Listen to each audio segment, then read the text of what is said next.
Hello HSC 25 মানবিকের শিক্ষার্থীরা, তোমরা কেমন আছো? তোমাদের জন্য অনেক দিন পর আমরা চলে আসলাম এবং তোমরা জানো আমাদের 10 মিনিট স্কুলের পক্ষ থেকে এইচএসসি 25 মানবিকের শিক্ষার্থীদের জন্য শেষ মুহূর্তের প্রস্তুতি কোর্স নামে একটা কোর্স লঞ্চ করা হয়েছে, যেটা আমরা গত বছরও লঞ্চ করেছিলাম। এবং এই মানবিকের কোর্সটিতে কিন্তু তোমাদের জন্য আমরা ইকোনমিক্স, জিওগ্রাফি, তারপর হচ্ছে তোমার সিভিক্স, ইসলামের ইতিহাস ও সংস্কৃতি, এই ধরনের সাবজেক্টগুলো কিন্তু নিয়ে এসেছি। এবং এই কোর্সগুলোতে আমরা একদম খুব বেসিক থেকে ধরে ধরে 3 ঘন্টার কনসেপ্ট ক্লাস করব এবং এই কনসেপ্ট ক্লাস হওয়ার পর বোর্ড স্ট্যান্ডার্ড এমসিকিউ এক্সাম হবে তোমাদের জন্য মডেল টেস্ট হবে।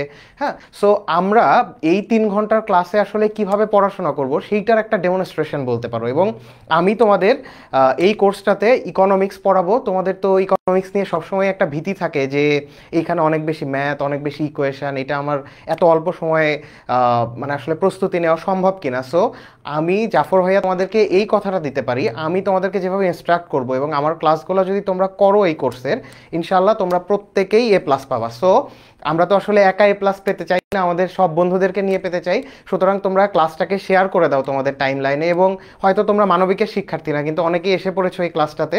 সো তোমাদের যারা মানবিকের ফ্রেন্ড আছে তাদেরকে তোমরা একটু কাইন্ডলি কমেন্ট সেকশনে মেনশন করে দাও। আর যারা মানবিকের আছো তোমাদের অন্যান্য ফ্রেন্ডদেরকে মেনশন করে দাও। তোমাদের কলেজের যে মেসেঞ্জার গ্রুপ, অন্যান্য গ্রুপ আছে, গ্রুপগুলোতে ভিডিওটা শেয়ার করে দাও এবং তোমাদের টাইম লাইনেও শেয়ার করে দাও। সো তোমাদের অন্যান্য ফ্রেন্ডরা চলে আসলে আমরা আমাদের ক্লাসটা শুরু করবো। এবং আমরা আমাদের আজকের ক্লাসটা হবে অর্থনীতির প্রথম পত্রের, এইচএসসি অর্থনীতি প্রথম পত্রের যে দ্বিতীয় অধ্যায়, যেইটা তোমাদের সবার জন্য ভীতির কারণ, ভোক্তা উৎপাদকের আচরণ, এইটার আমরা কনসেপ্ট ক্লাস করব। সো এইটা আসলে আমরা যখন শেষ মুহূর্তের প্রস্তুতি আমাদের যে কোর্সটা লঞ্চ করেছি তোমাদের জন্য, এই পুরো একটা চ্যাপ্টারের জন্য আমরা কমপ্লিট 2টা ক্লাস নেব, 3 ঘন্টা 3 ঘন্টা 6 ঘন্টা। বাট 2 ঘন্টায় নিশ্চয়ই 6 ঘন্টার মতো একদম খুব ইন ডিটেইল পড়া সম্ভব না, কিন্তু ম্যাথমেটিক্যাল যেগুলো খুব টাফ আছে, যেই জিনিসগুলো তোমরা ভয় পাও, সেই জিনিসগুলো আমরা আজকে এখান থেকে গো থ্রু করার চেষ্টা করব। সো তোমরা ক্লাসটাতে জয়েন করে ফেলো। আশা করি এই ক্লাসটা করলে আমরা পুরো কোর্সটাতে কেমন ধরনের ক্লাস করবো এটা তোমরা ধারণা পেয়ে যাবা। আচ্ছা, অলরেডি তোমরা অনেকেই খাদিজা দেখতে পাচ্ছি জয়েন করেছো। তারপর অনেকেই খাদিজা অলরেডি বেশ কিছু কমেন্ট করেছো, জিজ্ঞেস করেছো কেমন আছেন স্যার। আলহামদুলিল্লাহ ভালো আছি, তুমি কেমন আছো? আমরা কিন্তু শুধু ফেসবুক না, আমাদের ফেসবুক মেইন পেজ ছাড়াও ইউটিউব থেকেও, আমাদের ইউটিউবের যে অ্যাডমিশনস যেই চ্যানেলটা আছে সেখান থেকেও তোমাদের সাথে জয়েন করেছি। তোমরা খুব দ্রুত তোমাদের টাইম লাইন থেকে আমাদের ক্লাসটা শেয়ার করে দাও। এবং তোমাদের যেই স্কুল মানে কলেজের যে মেসেঞ্জার গ্রুপ বা অন্যান্য যে গ্রুপ রয়েছে সেই গ্রুপগুলোতে আমাদের এই ক্লাসটা শেয়ার করে দাও, যাতে আমরা আসলে আমাদের এই শেষ মুহূর্তের প্রস্তুতি কোর্সে কেমনভাবে পড়াশোনা করব তোমরা আসলে বুঝতে পারবে কিনা সেইটার একটা ডেমনস্ট্রেশন যেহেতু আজকে হবে। এবং শুধু ডেমনস্ট্রেশন না, আজকের এই 2 ঘন্টার ক্লাস যদি তোমরা করো তো তোমরা নিশ্চয়ই অর্থনীতি পড়েছো, সেকেন্ড চ্যাপ্টারের যেই জিনিসগুলো তোমাদের কনসেপ্ট এখনও ক্লিয়ার হয়নি, যে ম্যাথগুলো তোমাদের কঠিন লাগে, সেগুলো ইনশাল্লাহ আজকে পুরো আমরা ক্লিয়ার করে দেবো। এবং তোমাদের কিন্তু বোর্ড পরীক্ষায় শুধুমাত্র প্রথম পত্রের এই দ্বিতীয় চ্যাপ্টার থেকে ফুল 3 সেট কোশ্চেন হবে। সো আজকে যদি এই ক্লাসটা করো, অ্যাটলিস্ট তুমি 2 সেট কোশ্চেন আনসার করার মতো ইনশাল্লাহ ক্যাপাবল হয়ে যাবা। আর আমাকে একটু কমেন্ট সেকশনে জানাও যে আমাদের ভয়েস, ভিডিও, অন্যান্য সব কিছু একদম ঠিক আছে কিনা। এবং তোমাদের এন্ড থেকে যে কাজটা, তোমাদের ফ্রেন্ডদের মেনশন করা এবং তোমার টাইম লাইনে পোস্টটা শেয়ার করে দেওয়া এবং তোমার মেসেঞ্জার যে গ্রুপ আছে কলেজের, এই জায়গাগুলোতে শেয়ার করো। শেয়ার করে একটু কাইন্ডলি ডান লিখে দাও, তাহলে আমরা বুঝতে পারবো যে we are good to go এবং আমরা ক্লাসটা শুরু করব। আচ্ছা, অলরেডি আমরা দেখতে পাচ্ছি আমাদের ফেসবুকে জয়েন করেছে সুমাইয়া তাবাসসুম। আচ্ছা, জিজ্ঞেস করেছে মেহজাবিন আপু করবে না। মেহজাবিন আপু তো অলরেডি ইউএসএতে আছেন, মাস্টার্স করছেন। হোপফুলি তিনি যদি আবার দেশে ফিরে আসেন তোমরা তাকে পাবা। আচ্ছা, সৈয়দা নিধি লিখেছে 2 মিনিট পর আসছি ভাইয়া। হ্যালো ভাইয়া, হাই। লিজু আমাদের সাথে জয়েন করেছে দেখতে পাচ্ছি। ওকে, সব কিছু ক্রিস্টাল ক্লিয়ার। তাহলে তোমরা ক্লাসটা একটু কাইন্ডলি শেয়ার করে দাও, শেয়ার করে ডান লিখে দাও, তাহলে আমরা বুঝতে পারবো যে আমরা ক্লাসটা শুরু করতে পারবো। এবং তোমরা যারা অলরেডি এইচএসসির, কিন্তু তোমরা সায়েন্স বা কমার্স ব্যাকগ্রাউন্ড, আর্টসের ফ্রেন্ডদেরকে তোমরা মেনশন করে দাও, যাতে তারা জানতে পারে যে আমরা আজকে ইকোনমিক্সের প্রথম পত্রের যে দ্বিতীয় অধ্যায়টা, সবচাইতে যেটা টাফ তোমরা মনে করো, সেইটা আমরা সলভ করবো। আমরা ইউটিউবেও দেখতে পাচ্ছি সমাপ্তি মণ্ডল লিখেছে ডান, জিহান লিখেছে ভাইয়া। স্বর্ণা আপু কোথায়? স্বর্ণা আপু তো ইউএসএতে, স্বর্ণা আপু ইউএসএতে মাস্টার্স করছে। সো হোপফুলি আপু মাস্টার্স শেষ করে দেশে ফিরলে তোমাদের সাথে দেখা হবে। নুসরাত জয়া লিখেছো আসসালামু আলাইকুম ভাইয়া। ওয়ালাইকুম আসসালাম। আরাফাত রাফি বলেছে ডান, থ্যাংক ইউ। তোমরা সবাই একটু কাইন্ডলি তোমাদের টাইম লাইনে ক্লাসটা শেয়ার করে দাও, যাতে তোমাদের অন্যান্য ফ্রেন্ডরা এই কোর্সটা সম্পর্কে জানতে পারে, এবং দ্বিতীয় মানে প্রথম পত্রের দ্বিতীয় অধ্যায় থেকে অ্যাটলিস্ট যেহেতু আমরা আজকে 2টা কোশ্চেন্স মানে সলভ করার মতো ক্যাপাবল হয়ে যাব, সো তারাও যেন জানতে পারে। ওকে, আচ্ছা, তোমাদের আরেকটা জিনিস আমি বলি, সেটা হচ্ছে তোমাদের 10 মিনিট স্কুলের এই শেষ মুহূর্তের প্রস্তুতি কোর্স, এখানে এনরোল করলে আমরা তো class by class live class করব, এছাড়াও গত বছরের ক্লাসগুলো কিন্তু তোমরা রেকর্ডেড প্লেলিস্ট হিসেবে পেয়ে যাবা। সো তোমরা এটা এনরোল করলে টেস্ট পরীক্ষার জন্য তোমরা চাইলে একদম কন্টিনিউয়াস বসে গতবারের কোর্সগুলো দেখে নিতে পারো, যেহেতু সিলেবাসের কোনো চেঞ্জ হয়নি, সো তোমাদের কোনো অসুবিধা হবে না। ঠিক আছে, আমরা তাহলে ক্লাসটা শুরু করছি। হ্যাঁ, ভোক্তা উৎপাদকের আচরণ, আমাদের প্রথম যে টপিকটা রয়েছে উপযোগ। ঠিক আছে, তো উপযোগ বলতে কি বোঝায়? উপযোগ বলতে মূলত বোঝায় অভাব পূরণ করার ক্ষমতা। হ্যাঁ, এক বাক্যে যদি জিজ্ঞেস করা হয় উপযোগ কি, উপযোগ মানে অভাব পূরণ করার ক্ষমতা। তো আমরা যদি বইয়ের ভাষায় চিন্তা করি, তাহলে কোনো দ্রব্য বা সেবার অভাব পূরণ করার ক্ষমতাকেই উপযোগ বলে। উপযোগের তাহলে ইংলিশ কি? ইউটিলিটি। ইউটিলিটি হচ্ছে কোনো দ্রব্য বা সেবার অভাব পূরণ করার ক্ষমতা। ঠিক আছে, তো কোনো এখানে দেখো 2টা জিনিস, দ্রব্য বলা হয়েছে আর সেবা বলা হয়েছে। কেমন ব্যাপারটা? ধরো আমি পানি পান করলে আমার তৃষ্ণা মেটে, এটা তো একটা দ্রব্য, পানি আমার তৃষ্ণা মেটালো, তার মানে এটা কিন্তু আমার একটা অভাব পূরণ করছে, সো এইটার উপযোগ আছে।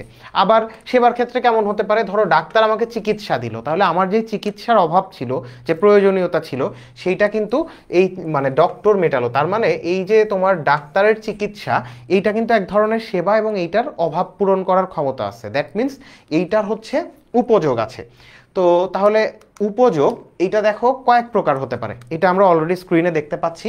উপযোগ হতে পারে এখানে রূপগত উপযোগ, স্থানগত উপযোগ, সময় ও কালগত উপযোগ, সেবাগত উপযোগ এবং সত্যগত উপযোগ। এখন ব্যাপার হচ্ছে যে এই যে উপযোগের ধরন, এই উপযোগের ধরনটা কিন্তু আমরা একদম নাম দেখেই বুঝতে পারি। ইকোনমিক্স খুবই সহজ। দেখো, রূপগত উপযোগ, রূপ মানে কি? চেহারা। তার মানে কোনো দ্রব্য বা সেবার যদি রূপের পরিবর্তনের কারণে তার যদি অভাব পূরণ করার ক্ষমতা বেড়ে যায়, সেটা রূপগত উপযোগ। কেমন? ধরো কাঠ আমার কাছে আছে, এটার এক ধরনের উপযোগিতা আছে, কিন্তু এই কাঠ থেকে যদি আমি টেবিল, আলমারি, অন্যান্য আসবাবপত্র তৈরি করি, তাহলে ডেফিনেটলি কাঠের চাইতে ওই আসবাবপত্রের আমার অভাব পূরণ করার ক্ষমতাটা তার ডিফারেন্ট হবে, বেড়ে যাবে। সো দেখো, কাঠ থেকে আমি আলমারি তৈরি করছি, টেবিল তৈরি করছি, এইটার অন্য ধরনের এক ধরনের আমার উপযোগিতা আছে, অন্য ধরনের অভাব পূরণ করছে।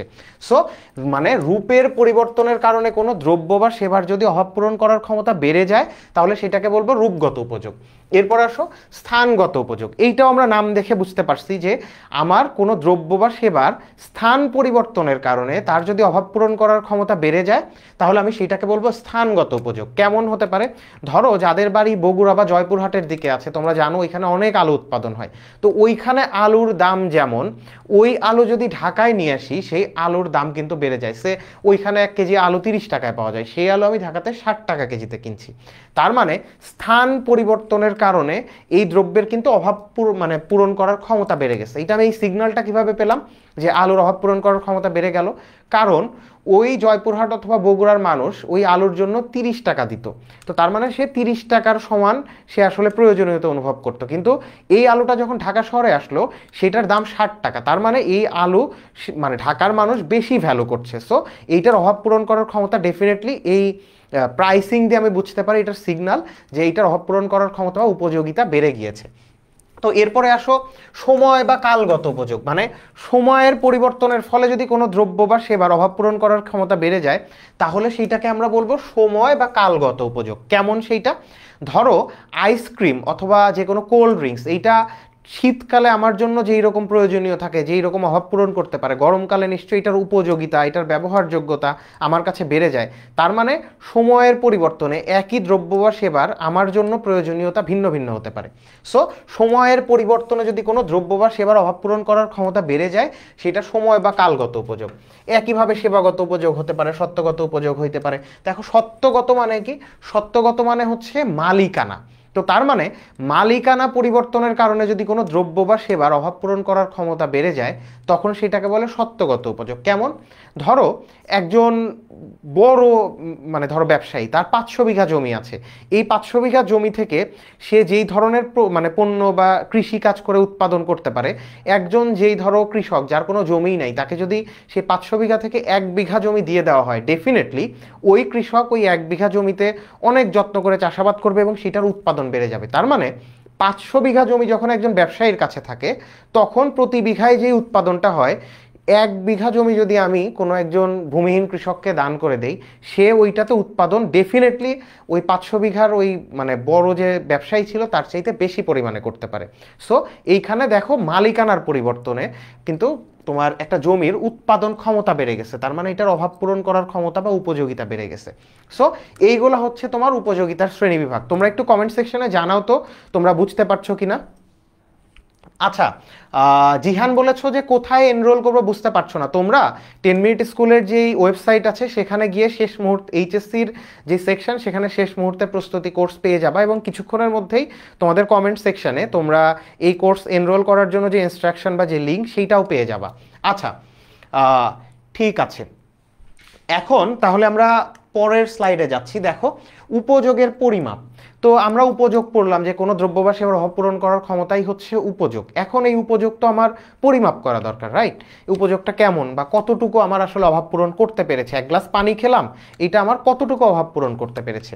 তো উপযোগ পরিমাপের দুইটা পন্থা আছে, একটা হচ্ছে সংখ্যাবাচক পরিমাপ বা কার্ডিনাল মেজারমেন্ট, আর একটা হচ্ছে পর্যায়গত পরিমাপ বা অর্ডিনাল মেজারমেন্ট। সংখ্যাবাচক পরিমাপটা কি? সংখ্যাবাচক পরিমাপ হচ্ছে আমি কোনো কিছু সংখ্যায় মাপতে পারি, যে আমি কোনো 1 গ্লাস পানি খাওয়ার ফলে আমি যে উপযোগিতা পেলাম সেটা কি 10, 20। সো আমার একক লাগবে। সংখ্যাবাচক পরিমাপ করার জন্য দেখো যে কোনো জিনিসের কিন্তু একক থাকে। আমি যখন ওজন মাপি তখন সেটা বলি 10 কেজি, 20 কেজি, 30 কেজি। তো তাহলে উপযোগের ক্ষেত্রে আমার নিশ্চয়ই একটা একক দরকার। তো সংখ্যাবাচক পরিমাপের উপযোগকে বলা হয় মানে একককে বলা হয় সংখ্যাবাচক যে পরিমাপ, সেইটার একক হচ্ছে ইউটিল। ঠিক আছে? তো তার মানে আমি যদি সংখ্যায় পরিমাপ করতে চাই উপযোগ, সেইটার একক হবে ইউটিল। 10 ইউটিল হতে পারে, 20 ইউটিল হতে পারে। আর আরেকটা জিনিস কি, পর্যায়বাচক পরিমাপ, ধরো অর্ডিনাল মেজারমেন্ট। এইটা কেমন? ওইখানে তো আমি বলছি যে 1 গ্লাস পানি খাওয়ার ফলে আমার 10 ইউটিল তৃপ্তি লাগছে বা 20 ইউটিল আমার উপযোগিতা আমি পাইছি। আর এইখানে হবে হচ্ছে আমি র্যাঙ্কিং করব সহজ কথায়। কেমন? তোমাকে 3 গ্লাস পানি খাওয়াই দিলাম, এখন এই 3 গ্লাস পানি খাওয়ার পর কোনটা থেকে তোমার মানে সবচেয়ে বেশি ভালো লাগছে বা তোমার কোনটাতে তুমি সবচেয়ে বেশি উপযোগিতা পাইছো, এই জিনিসটা আমার কি করতে হবে, র্যাঙ্কিং। যে প্রথম গ্লাস থেকে আমি বেশি উপযোগিতা পাইছি, তারপর দ্বিতীয় গ্লাস থেকে আরেকটু কম, তৃতীয় গ্লাস থেকে আরেকটু কম। তার মানে তোমাকে ধরো কোনো একটা দ্রব্যের 5 একক খাওয়াই দেওয়া হলো, এইটার মধ্যে কোন একক থেকে তুমি সবচেয়ে বেশি উপযোগিতা পাইছো এটা তোমার সংখ্যায় প্রকাশ করার দরকার নেই। বলবা যে এইটা 1 নাম্বার, এটা 2 নাম্বার, এটা 3 নাম্বার। দ্যাট মিনস আমরা এই যে র্যাঙ্কিং করি, র্যাঙ্কিংটা হচ্ছে পর্যায়বাচক পরিমাপ বা অর্ডিনাল, সোজা কথা অর্ডার 1, 2, 3। আর সংখ্যাবাচক যেটা, সেই উপযোগ বলা হচ্ছে এটা সংখ্যায় প্রকাশ করবে এবং এটার একক হলো ইউটিল, 10, 20, 30। এখন তোমরা বইয়ে দেখবে এইটার পার্থক্য আছে। সো এই পার্থক্য তোমরা দেখলেই বুঝে যাবা। একটা জিনিস বলে দেই, এই যে সংখ্যাবাচক পরিমাপ, এইটা খুব একটা বাস্তবসম্মত না। তাহলে এটা ব্যবহার কেন করছি? এটা আমরা ম্যাথমেটিক্সের স্বার্থে, ইকোনমিক্সে ম্যাথমেটিক্যাল ম্যানিপুলেশন দরকার হয়। সো ওই কারণে আমরা এই সংখ্যাবাচক পরিমাপটা ব্যবহার করি। কিন্তু পার্থক্য যখন তোমরা ছক করে লিখবা, ওইখানে এটা ব্যবহার করতে পারবা চাইলে, যে সংখ্যাবাচক পরিমাপ এটা বাস্তবসম্মত না। কেন? 1 গ্লাস পানি খেলাম, খাওয়ার ফলে আমি কয় ইউটিল তৃপ্তি পেলাম, এইটাকে আমি বলতে পারি? এটা আমি হয়তো বললাম সে 50 ইউটিল, আমি অনেক দৌড়ায় আসছি, ঘরমাক্ত ছিলাম। অন্য একজন সে বসে আছে, স্যাডেন্টারি লাইফ লিড করতেছে, সে ওই 1 গ্লাস পানি খাওয়ার ফলে সে বললো যে না আমি তো আসলে 20 ইউটিল পাইছি। তার মানে এটার কোনো স্ট্যান্ডার্ড নাই, এক একজনের জন্য এক এক রকম। যেমন ধরো 1 কেজির একটা পাথর আছে, তো তার মানে 1 কেজি ওয়েটটা কতটুকু হবে এটা নির্দিষ্ট, কিন্তু 1 ইউটিল মানে কতটুকু তৃপ্তি এটা তো আমি ফিক্স করতে পারি না। সো এই জন্য এই যে সংখ্যাবাচক পরিমাপ এটা বাস্তবসম্মত না, কিন্তু পর্যায়বাচক পরিমাপ বাস্তবসম্মত। আমাকে 5টা জিনিস খাওয়াই দিলে বলতে পারবো কোনটা আমার বেশি ভালো লাগছে, তারপর কোনটা সেকেন্ড বেস্ট। হ্যাঁ, সো ব্যাপারগুলো এইরকম। এখন আমরা দেখব যে উপযোগের এখানে বিভিন্ন রকম সংজ্ঞা দরকার হবে, প্রাথমিক উপযোগ, প্রান্তিক উপযোগ, মোট উপযোগ। এই ব্যাপারগুলো তোমরা নর্মালি জানোই, এটা আর আমি খুব বেশি পড়াবো না, যেহেতু আমার অনেকগুলো স্লাইড আছে, 58টা, 6 ঘন্টার একটা ক্লাসের কনসেপ্ট তোমাদেরকে 2 ঘন্টায় পড়ানোর চেষ্টা করব। সো যেইগুলো খুব বেশি প্রয়োজন, যেগুলো তোমাদের বুঝতে কষ্ট হয়, সেইগুলো পড়াবো। আচ্ছা, খাদিজা জিজ্ঞেস করেছে আপনি কেমন আছেন? আলহামদুলিল্লাহ ভালো আছি। তোমরা তোমাদের যেটা কাজ ক্লাসটা করতে থাকো এবং তোমাদের ফ্রেন্ডদেরকে মেনশন করে দিও, ঠিক আছে? আচ্ছা, অলরেডি জিহান লিখেছে ভাইয়া এইচএসসি 24 গুলা করেছি, বোঝানো অনেক উপকার হয়েছে আমার, থ্যাংক ইউ।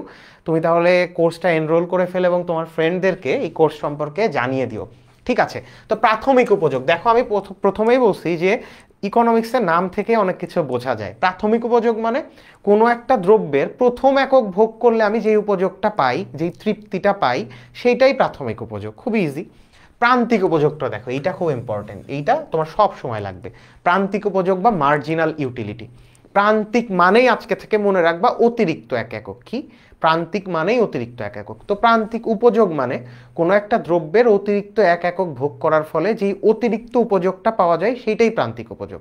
আবার বলি, প্রান্তিক মানেই অতিরিক্ত এক একক, এক্সট্রা 1 ইউনিট। তো তার মানে প্রান্তিক উপযোগ মানে কোনো একটা দ্রব্যের অতিরিক্ত এক একক ভোগ করলে যেই এক্সট্রা তোমার ইউটিলিটি পাওয়া যায় বা অতিরিক্ত উপযোগটা পাওয়া যায়, সেইটাই প্রান্তিক উপযোগ। ধরো আমি 3 গ্লাস পানি খাবো, এখন এইটার 2 নাম্বার গ্লাস থেকে আমি 10 ইউটিল তৃপ্তি পেলাম, তার মানে 2 নাম্বার ইউনিটের বা 2 নাম্বার এককের প্রান্তিক উপযোগ হবে 10 ইউটিল, ঠিক আছে? আচ্ছা, মোট উপযোগ। মোট উপযোগটা কি? কোনো একটা দ্রব্যের সবগুলা ইউনিট যদি আমি ভোগ করি, বা মানে তোমার ধরো 10 গ্লাস পানি খাওয়ার কথা, 10 গ্লাস খেলাম, খাওয়ার ফলে যেই উপযোগগুলো পাইছি, হ্যাঁ, যে প্রান্তিক উপযোগগুলো পাইছি সবগুলো যদি যোগ করি তাহলে আমরা মোট উপযোগ পাবো। তার মানে সবগুলা ইউনিট ভোগ করার ফলে আমি যেই উপযোগটা পাই সেইটাই হচ্ছে আমার মোট উপযোগ। এটা আমরা আরো সামনে গেলে আরো ক্লিয়ার হয়ে যাব। তো উপযোগের সবচেয়ে ইম্পর্টেন্ট যেইটা উপযোগ থেকে কোশ্চেন হইলে এই টপিকটা থাকবেই, ক্রমহ্রাসমান প্রান্তিক উপযোগ বিধি, এখান থেকে কোশ্চেন হবেই। আচ্ছা আচ্ছা, নাহিদ হাসান বলেছে যে কমেন্টে রিপ্লাই না দিলে থামবা না। কি রিপ্লাই চাও বলো নাহিদ হাসান, বলো তুমি কি জানতে চাও, তুমি পড়া কি বুঝতে পারছো? আচ্ছা, জিহান বলেছো কত টাকা লাগবে ভাইয়া এনরোল করতে? তুমি কাইন্ডলি ওই ইয়াতে আমাদের যে ওয়েবসাইট আছে ওখানে গিয়ে দেখে নিও, হ্যাঁ, এই কোর্সটার চার্জ সম্ভবত ওখানে ক্লিয়ারলি দেওয়া আছে, অথবা আমাদের যে হেল্পলাইন আছে ওখানেও কল করতে পারো, আর এইখানে হোপফুলি তোমাদেরকে লিঙ্ক দিয়ে দিবে। আচ্ছা, ওকে, দেখো ক্রমহ্রাসমান প্রান্তিক উপযোগ বিধি। ক্রমহ্রাসমান প্রান্তিক উপযোগ বিধি এইটাও কিন্তু নাম থেকেই আমি বুঝতে পারি। তো দেখো প্রান্তিক উপযোগ, এইটা তো অলরেডি আমরা জেনেছি ব্যাপারটা কি। প্রান্তিক উপযোগ মানে কোনো একটা দ্রব্যের অতিরিক্ত এক একক ভোগ করলে যেই এক্সট্রা ইউটিলিটিটা পাই, যেই অতিরিক্ত উপযোগটা পাই, সেইটাই প্রান্তিক উপযোগ। এটার সাথে কি জুড়ে দিল? ক্রমহ্রাসমান। ক্রমহ্রাসমান মানে কি জানো? ক্রমেই মানে ধীরে ধীরে। হ্যাঁ, অনেকে বলে না যে ও ক্রমেই শুকায় যাচ্ছে রে, তো তার মানে ও ধীরে ধীরে শুকায় যাচ্ছে। তো ক্রমহ্রাসমান, ক্রমেই মানে ধীরে ধীরে, আর হ্রাসমান মানে কমে যাওয়া, হ্রাস পাওয়া। হ্যাঁ, তো ক্রমহ্রাসমান মানে হচ্ছে ধীরে ধীরে কমে যাওয়া। তো ক্রমহ্রাসমান প্রান্তিক উপযোগ বিধি মানে কি? মানে যেই প্রান্তিক উপযোগ, ক্রমহ্রাসমান প্রান্তিক উপযোগ, তার মানে যেই উপযোগটা ধীরে ধীরে কমতে থাকবে, যেই প্রান্তিক উপযোগটা ধীরে ধীরে কমতে থাকবে, এই বিধিতে এমন কিছু একটাই বলবে যেখানে আমি দেখব প্রান্তিক উপযোগ আস্তে আস্তে কমে যাচ্ছে, এইটাই। হ্যাঁ, যে এই বিধিতে, ক্রমহ্রাসমান প্রান্তিক উপযোগ বিধিতে প্রান্তিক উপযোগ ধীরে ধীরে কমতে থাকবে। কেমনে একটু দেখি। এখানে বলতেছে যে অন্যান্য অবস্থায় স্থির থাকলে কোনো একটা দ্রব্যের যদি আমি বিভিন্ন একক ভোগ করতে থাকি, মোট উপযোগ বাড়লেও প্রান্তিক উপযোগ কমতে থাকে। দেখো, অন্যান্য অবস্থায় স্থির থেকে, এইটা একদম মাস্ট, এইটা না লিখলে জিরো পাবা। যে অন্যান্য অবস্থায় স্থির থেকে, এটা লিখতেই হবে। কেন লিখতে হবে ব্যাখ্যা দিচ্ছি। অন্যান্য অবস্থায় স্থির থেকে কোনো নির্দিষ্ট সময়ে কোনো ব্যক্তি যখন একই দ্রব্য ক্রমাগত ভোগ করতে থাকে, তখন মোট উপযোগ বাড়লেও, মোট উপযোগ বৃদ্ধি পেলেও প্রান্তিক উপযোগ দেখো এই যে ক্রমশ হ্রাস পায়, মানে ধীরে ধীরে হ্রাস পায়। তো তার মানে এইটা তুমি তোমার মতো করে বইয়ে যেমন আসছে পড়লা, কিন্তু এইখানে মনে রাখবা যে অন্যান্য অবস্থায় স্থির, এটা মাস্ট লিখতেই হবে। এবং এইটার মূল কথা, আমি ধরো কোনো একটা দ্রব্যের 5টা একক, ধরো আমি 5টা আপেল খাবো, একই রকম আপেল আমি 5টা খাবো। হ্যাঁ, তো আমি যদি প্রথম আপেলটা খাই, এখান থেকে আমি যেই ধরনের উপযোগ পাবো বা যেই ধরনের তৃপ্তি পাবো, পরেরটা আমি খেলে আগের চাইতে কম উপযোগ পাবো। 3 নাম্বারটা খেলে অবশ্যই 2 নাম্বারটার চাইতে কম উপযোগ পাবো। এই যে দেখো প্রান্তিক উপযোগ কমতেছে, ক্রমহ্রাসমান প্রান্তিক উপযোগ বিধি এক্স্যাক্টলি এই কথাটাই বলে। কেমন একটু দেখো। দেখো, ধরো আমরা কোনো একটা দ্রব্য ভোগ করতেছি, এটার প্রথম একক থেকে আমরা প্রান্তিক উপযোগ, এখানে কিন্তু দেখো ক্রমহ্রাসমান প্রান্তিক উপযোগ বিধি বলছে। সো তুমি প্রান্তিক উপযোগের যেই রোটা মানে তোমার কলামটা আছে এইটা খেয়াল করো।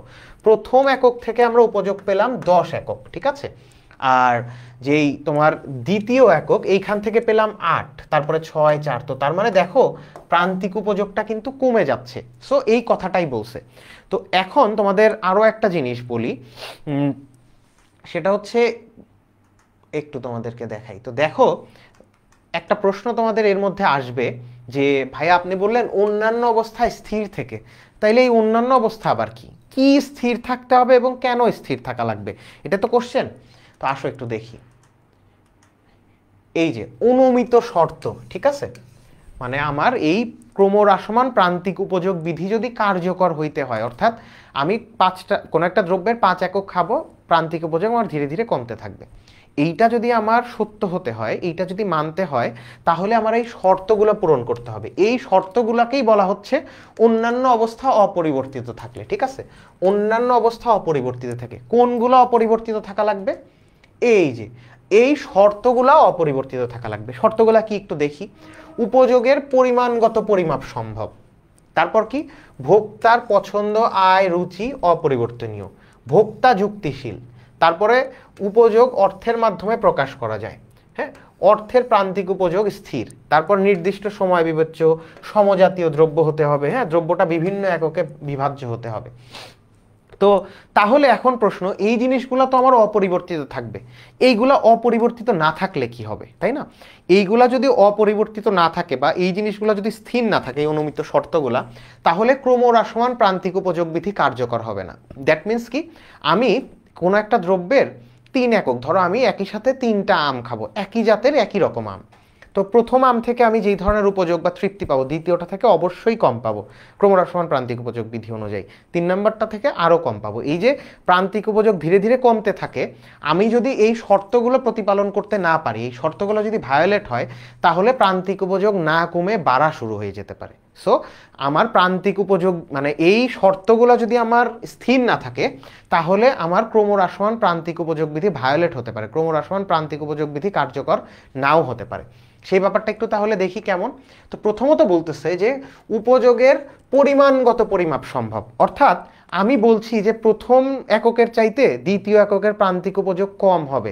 দেখো এই যে আমি বলছি যে প্রথম একক থেকে পেলাম কত, 10 একক, 10 ইউটিল, পরেরটা 8 ইউটিল। দেখো এটা কিন্তু আমি সংখ্যায় প্রকাশ করছি, তার মানে আমার যে উপযোগ, আমি যেই তৃপ্তিটা পাচ্ছি, যে উপযোগটা পাচ্ছি, সেইটা সংখ্যায় পরিমাপ করা গেছে জন্যই আমি এই প্রকাশটা করতে পারছি 10, 8, 6।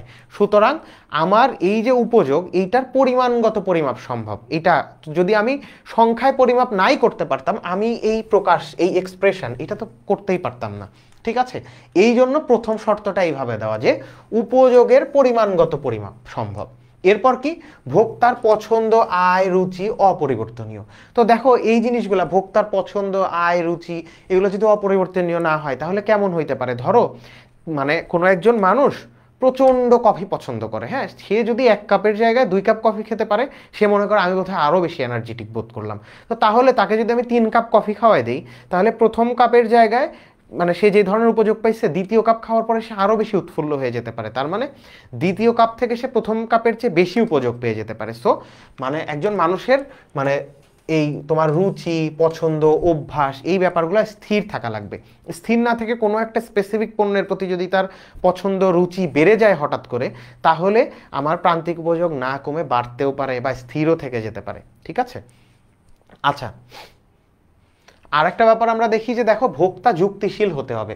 ভোক্তা যুক্তিশীল ব্যাপারটা কেমন? ধরো মানে আমি মানে স্বাভাবিকভাবে আমার চিন্তা করতে পারা লাগবে। ধরো কেউ একজন কোনো একটা পণ্যে নেশাগ্রস্ত হয়ে যেতে পারে, ধরো এটা আসলে মানে বলা ঠিক না, তাও বলি, ধরো কেউ একজন স্মোকার, চেইন স্মোকার, এখন সে স্মোক করতে মানে প্রচণ্ড পছন্দ করে, তো তার মানে আমরা ধরে নিতে পারি যে এই ধরনের আসক্ত সে আসলে আর যুক্তিশীল নাই। তখন কি হয়, তাকে যদি আমি 5টা সিগারেট খেতে দেই পরপর, কি হওয়ার কথা ছিল, দ্বিতীয় সিগারেট থেকে তার মানে প্রান্তিক উপযোগটা কম পাওয়ার কথা ছিল, কিন্তু এমন হতে পারে সে যেহেতু আসক্ত, সে যেহেতু রেশনাল না, সে সেকেন্ড ইউনিট থেকে তার উপযোগটা বেড়ে যেতে পারে, হ্যাঁ। তার মানে আমার প্রান্তিক উপযোগ কমার কথা ছিল, কিন্তু যখন সে রেশনাল না, যখন সে আসক্ত হয়ে গেছে, তখন সে দ্বিতীয় তৃতীয় একক থেকে বরং কমার চাইতে বেশি উপযোগ পেয়ে যেতে পারে, ঠিক আছে। একইভাবে তুমি দেখো এরকম বিভিন্ন জিনিস, তুমি যে নির্দিষ্ট সময় বিবেচ্য, এই জিনিসগুলো আরো ব্যাখ্যা করা যায়। হ্যাঁ, আমরা যখন কনসেপ্ট ক্লাসগুলো করব আরো খুব ক্লিয়ারলি আরো সময় নিয়ে ব্যাখ্যা করব। তাও আর একটু বলে দেয় নির্দিষ্ট সময় বিবেচ্য কেমন। ধরো এই যে 6 নাম্বারটা দেখো, 6 নাম্বারটা দেখো। তো ধরো এরকম হলো যে আমাকে 1 গ্লাস পানি, আমি হচ্ছে ধরো এখন দাঁড়ায় আছি, আমাকে 1 গ্লাস পানি খাওয়ানো হলো। এই 1 গ্লাস পানি খাওয়ার ফলে আমি তৃপ্তি পেলাম। সেকেন্ড ইউনিটটা এইটা আমার খাওয়ানো হলো পরের দিন, আগামীকালকে ধরো আমি আবার দৌড় টোড় দিয়ে আসলাম, আসার পর প্রচণ্ড ক্লান্ত, এরপর আমার সেকেন্ড ইউনিট খাওয়ানো হলো। আমার ক্রমহ্রাসমান প্রান্তিক উপযোগ বিধি অনুযায়ী কি হওয়ার কথা ছিল, দ্বিতীয় একক থেকে যে উপযোগটা আমি পাবো প্রান্তিক উপযোগ, সেটা প্রথমটার চাইতে কম হওয়ার কথা ছিল। কিন্তু এইখানে কি হলো, প্রথম গ্লাস খাওয়ার পর আমি একটা লম্বা বিরতি দিলাম, আগামীকালকে দৌড় টোড় দিয়ে এসে একটা ম্যারাথন দিয়ে এসে সেকেন্ড গ্লাস আমি খেলাম, ডেফিনেটলি আমি সেকেন্ড গ্লাস থেকে প্রথম গ্লাসের চাইতে বেশি উপযোগ পাবো। তো তার মানে দেখো উপযোগ কমার বদলে বেড়ে গেল। তো তার মানে এই কারণে আমার একটা নির্দিষ্ট সময় থাকতে হবে এবং সেই সময়ের ব্যবধানটা অনেক বড় হওয়া যাবে না। আচ্ছা, এরপরে দেখো দ্রব্য বিভিন্ন একক সমজাতীয় হবে। তো ভাইয়া তাইলে সমজাতীয় না হইলে সমস্যা কি? সমস্যা কি বললাম, ধরো তোমাকে 3টা আম খাওয়ানো হবে, প্রথম যে আমটা টক আম খাওয়ানো হলো, তো তুমি এটা থেকে এক ধরনের উপযোগ পেলে। এরপরে যে আমটা ধরো গোপালভোগ আম খাওয়ানো হলো, খুব মিষ্টি আম। তো তাহলে তোমার প্রথম এককের চেয়ে ডেফিনেটলি সেকেন্ড ইউনিট যে তুমি গোপালভোগ আমটা খেলে এইটার উপযোগ তোমার কাছে বেশি হবে। তো তার মানে দেখো দ্বিতীয়টার উপযোগ প্রথমটার চাইতে কম হওয়ার কথা ছিল কিন্তু বেশি হয়ে গেল। কেন হয়েছে, তুমি সমজাতীয় আম খাও নাই, প্রথমে খাইছো একটা টক আম, পরে খেলে মিষ্টি আম। তো তার মানে তুমি যদি কম্প্যারিজন করতে চাও অবশ্যই তোমার ইউনিটগুলো একই জাতের হতে হবে, সমজাতীয় হইতে হবে। তো তার মানে দেখো আমরা ক্রমহ্রাসমান প্রান্তিক উপযোগ বিধির সংজ্ঞায় পড়লাম হচ্ছে অন্যান্য অবস্থা স্থির থেকে। সেই অন্যান্য অবস্থাগুলো কি কি, সেইটাই অনুমিত শর্ত। এই যে অনুমিত শর্ত, এইগুলা স্থির থাকতে হবে এবং এইগুলা যদি স্থির না থাকে সেইটাকেই আমরা বলবো যে আসলে আমার ক্রমহ্রাসমান প্রান্তিক উপযোগ বিধির ব্যতিক্রম। অথবা এইগুলা স্থির না থাকলে ক্রমহ্রাসমান প্রান্তিক উপযোগ বিধিতে যে উপযোগ কমার কথা বলা হয়েছে সেইটা প্রতিপালিত নাও হতে পারে।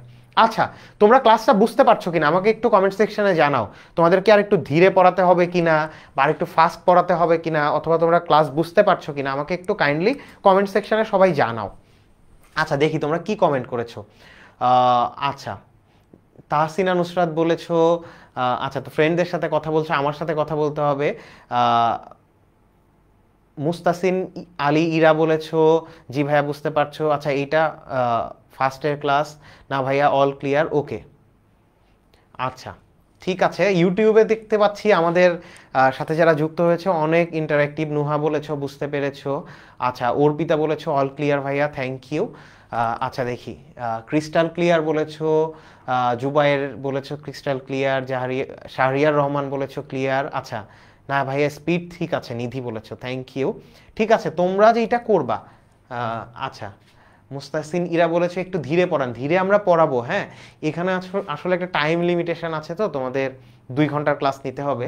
যখন আমরা কনসেপ্ট ক্লাসগুলো নিব শেষ মুহূর্তে প্রস্তুতি করছে, প্রত্যেকটা ক্লাসের ডিউরেশন হবে 3 আওয়ার্স। সো ওইখানে আমরা একটু ধীরে ধীরে অনেক ইন ডিটেইল পড়াতে পারবো হোপফুলি। আচ্ছা নুসরাত বলেছে তোমরা যেটা করবা, তোমরা যারা আছো তোমাদের যারা ফ্রেন্ড যারা আর্টস সেগমেন্টের আছে তাদেরকে একটু কাইন্ডলি কমেন্ট সেকশনে মেনশন করে দাও, তারাও এই ক্লাসটা দেখার সুযোগ পাক। হ্যাঁ, এবং তোমাদের যে কলেজের যে গ্রুপগুলো আছে কলেজের গ্রুপগুলোতে তোমরা একটু কাইন্ডলি ক্লাসটা শেয়ার করে দাও, তোমাদের টাইম লাইনে শেয়ার করে দাও। তাহলে যেটা হবে পরবর্তীতে এই ক্লাসটাও তোমার থেকে যাবে। এই 2 ঘন্টার ক্লাসে আমি তোমাদের এইটা কথা দিচ্ছি, যেই কন্টেন্টগুলো কাভার করব 2টা ফুল সেট কোশ্চেন তোমরা টেস্ট পরীক্ষায় হোক অথবা এইচএসসিতে হোক তোমরা মাস্ট কমন পাওয়া, ঠিক আছে? এবং এই চ্যাপ্টার থেকে মূলত 3টা প্রশ্ন তোমার বোর্ড পরীক্ষায় মাস্ট আসবে। হোপফুলি আমরা যখন পুরো কোর্সটা করব তখন তোমরা 3টাই আনসার করতে পারবে এবং এই চ্যাপ্টার থেকে তোমরা প্রথমে আনসার করবা, যে এই চ্যাপ্টার নিয়ে তোমরা সবচেয়ে বেশি ভয় থাকো। সো ক্লাসটা তোমরা একটু শেয়ার করে দাও। হ্যাঁ, আর তোমাদের যে গ্রুপগুলো আছে সেগুলোতে শেয়ার করে দাও, অথবা অন্য সেগমেন্টের যারা আছো সায়েন্স বা কমার্সের আছো তোমরা তাহলে তোমাদের আর্টস সেগমেন্টের বা যাদের ইকোনমিক্স আছে তাদেরকে একটু মেনশন করে দিও, ঠিক আছে? ওকে, তাহলে এখন আমরা দেখব, দেখো আমরা হচ্ছে ক্রমহ্রাসমান প্রান্তিক উপযোগ বিধি পড়েছি, এখন আমরা মোট উপযোগ এবং প্রান্তিক উপযোগ রেখা আঁকা শিখব, ঠিক আছে? তো প্রান্তিক উপযোগ রেখা এবং মোট উপযোগ রেখা, উপযোগ থেকে কোশ্চেন হইলে এই প্রশ্নটা থাকবেই যেই ফর্মেই হোক। তো তাহলে মোট উপযোগ প্রান্তিক উপযোগ রেখা আঁকার আগে একটা জিনিস আমরা বুঝি, যে আমরা যে গ্রাফটা আঁকি, ঠিক আছে, এই যে ধরো এই ধরনের গ্রাফ আমরা আঁকি, এইটা দেই এক্স অক্ষ, এইটা দেই ওয়াই অক্ষ। হ্যাঁ, তো এই যে গ্রাফ, হ্যাঁ, এই গ্রাফটা কিন্তু একটা 2 ডাইমেনশনাল স্ট্যাটিস্টিক্যাল টুল বলে। 2 ডাইমেনশনাল স্ট্যাটিস্টিক্যাল টুল মানে কি? দেখো এটার দুইটা অক্ষ আছে, এই জন্য এটার ডাইমেনশন হচ্ছে দুইটা। তার মানে এই, আচ্ছা আমরা একটু সাদা দিই তাহলে তোমাদের বুঝতে সুবিধা হবে। দেখো এই যে গ্রাফটা কি, এটার দুইটা অক্ষ, একটা এক্স অক্ষ একটা ওয়াই অক্ষ, এই জন্য বলতেছে এটার ডাইমেনশন দুইটা, মাত্রা দুইটা। এটার মিনিং কি? 2 ডাইমেনশনাল স্ট্যাটিস্টিক্যাল টুল এটার মানে কি? এটার মানে গ্রাফের মাধ্যমে আমরা সর্বোচ্চ দুইটা জিনিসের সম্পর্ক প্রকাশ করতে পারবো। কয়টা? দুইটা। তো তাহলে আমরা যদি প্রথমে মোট উপযোগ রেখা আঁকার চেষ্টা করি, ঠিক আছে, প্রথমে যদি মোট উপযোগ রেখা আঁকার চেষ্টা করি তাহলে কি দাঁড়াচ্ছে? মোট উপযোগ রেখা যদি আঁকার চেষ্টা করি তাহলে দেখো এইখানে আমরা কোন দুইটা জিনিস নিব? মোট উপযোগ নিব এবং দ্রব্যের একক, এই দুইটার মধ্যে আমরা সম্পর্ক দেখাবো। তো চলো আমরা এটা আঁকি। এই পাশে আমরা দিচ্ছি হচ্ছে তোমার দ্রব্যের একক,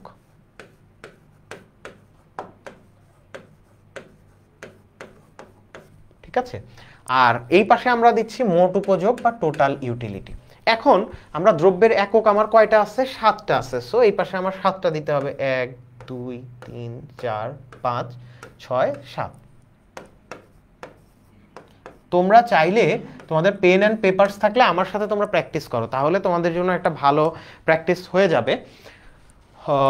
আর দেখো এই পাশে যখন আমরা মোট উপযোগ দিব, তোমরা একটা জিনিস সবসময় ভুল করো, এটা আজকে থেকে মাথায় ঢুকাই নাও, এই ভুল করা যাবে না। কি করো তোমরা জানো?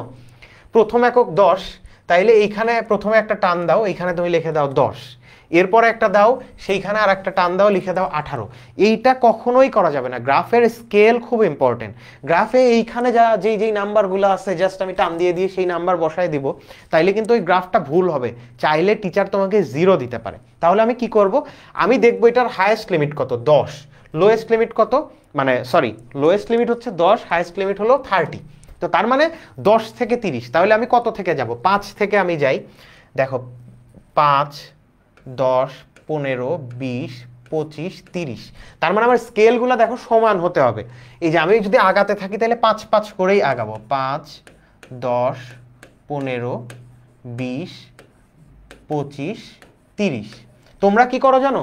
তোমরা 5-এর জায়গায় সরাসরি 10 বসাই দিবা, এরপর কত বসাবা? এরপর 18, তারপর 24। এটা কোনোভাবেই করা যাবে না। এটা অনেক স্টুডেন্ট আমি দেখছি যে তোমরা করো এটা, প্লাস মানে প্লিজ ডোন্ট ডু দিস। তাহলে এটা আমি কিভাবে বসাবো? আমি দেখো প্রথম এককের জন্য 10, তাহলে 1-এর জন্য কত? 1-এর জন্য 10, এই যে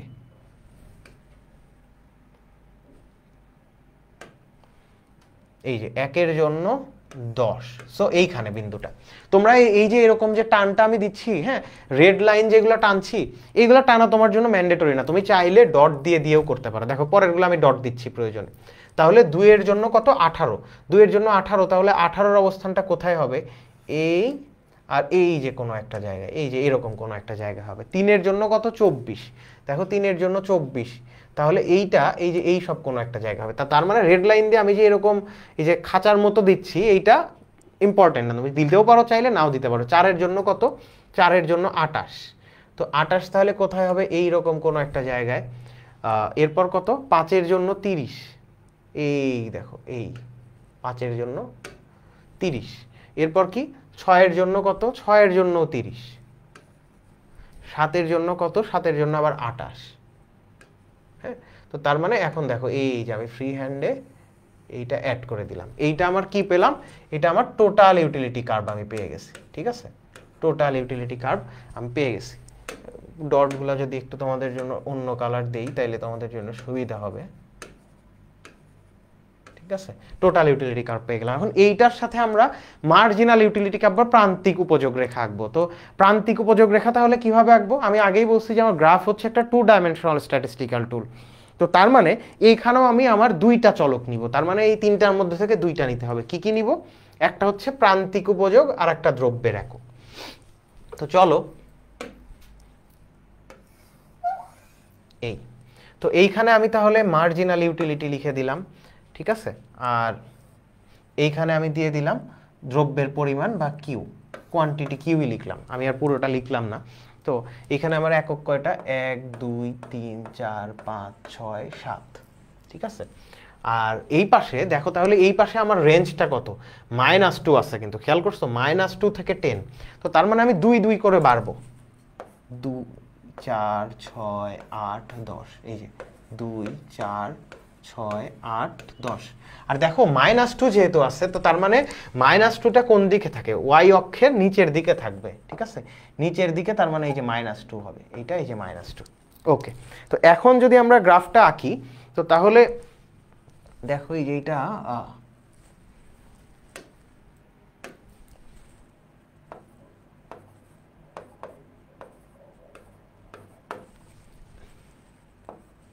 ওকে, তো তাহলে দেখো প্রথম এককের জন্য কত প্রান্তিক উপযোগ, প্রথম এককের জন্য হবে 10, তো তার মানে এই এই জায়গাটাতে।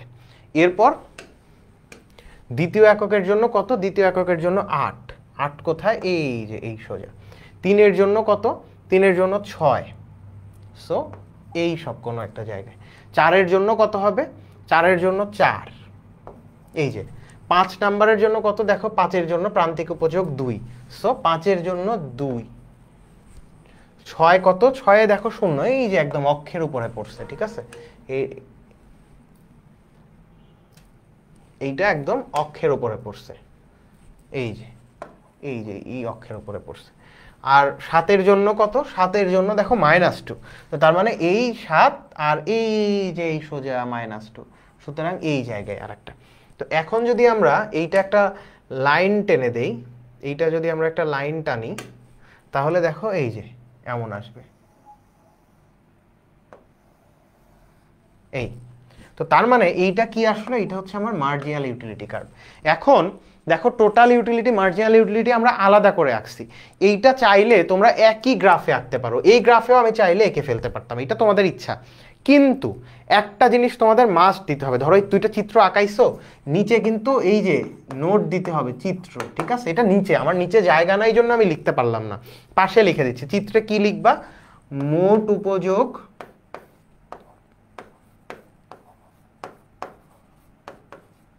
ও প্রান্তিক উপযোগ।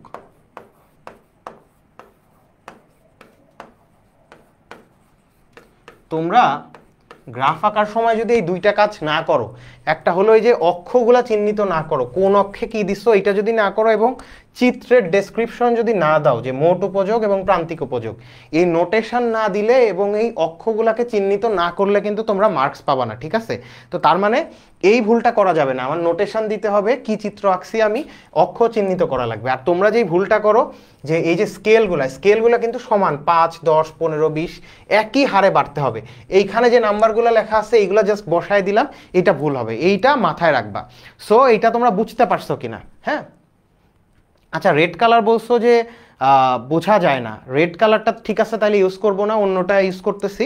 তোমরা আমাকে বলো যে তোমরা এমনিতে বুঝতে পারছো কিনা, হ্যাঁ। রেড কালারটা আমি ইউজ আর করবো না, ওকে, সমস্যা নাই।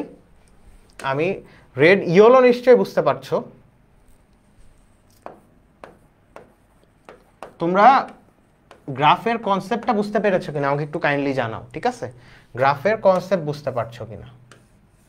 রেড আমি ইউজ করলাম না, ইয়েলো ঠিক আছে কিনা এবং তোমরা বুঝতে পারছো কিনা। ভাইয়া চিত্রের ব্যাখ্যা কিভাবে দিব, হ্যাঁ।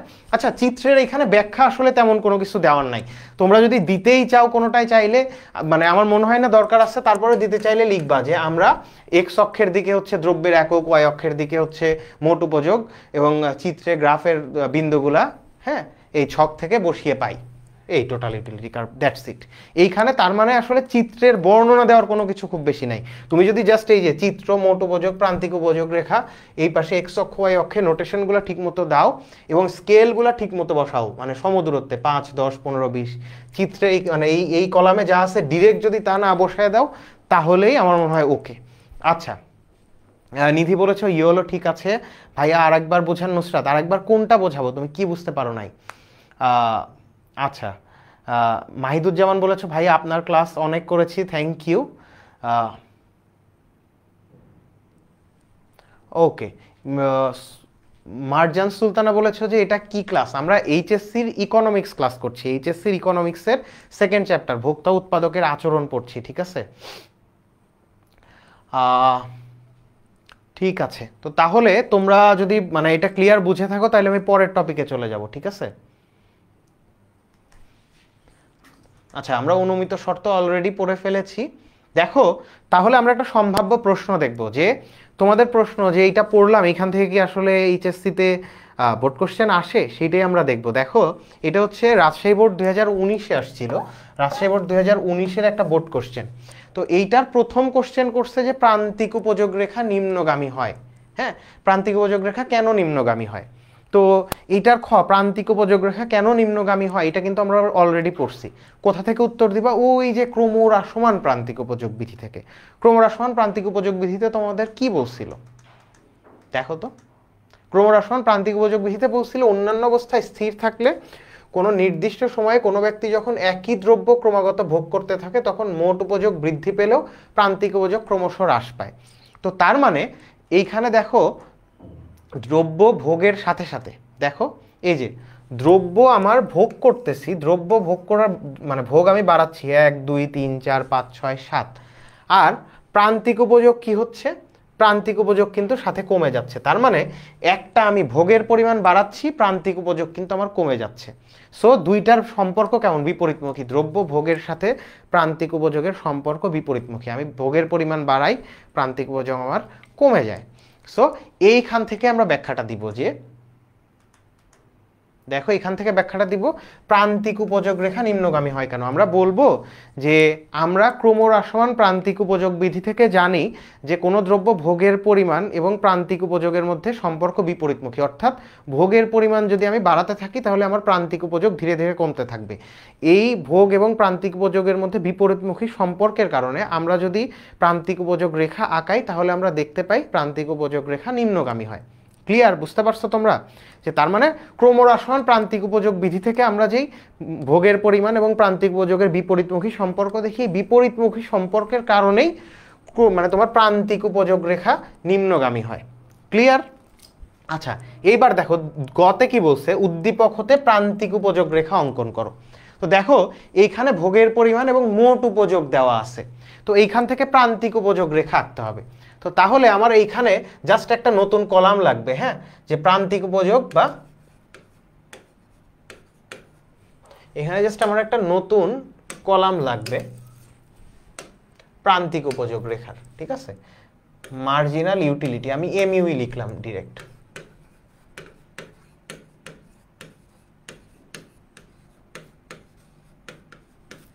এখন এখান থেকে জাস্ট প্রান্তিক উপযোগটা বের করতে হবে। দেখো প্রথম এককের আমার মোট উপযোগ 5, সো এখানে প্রান্তিক উপযোগ তুমি চাইলে 0 দিতে পারো, আবার কিছু নাও মানে তোমার 5ও দিতে পারো।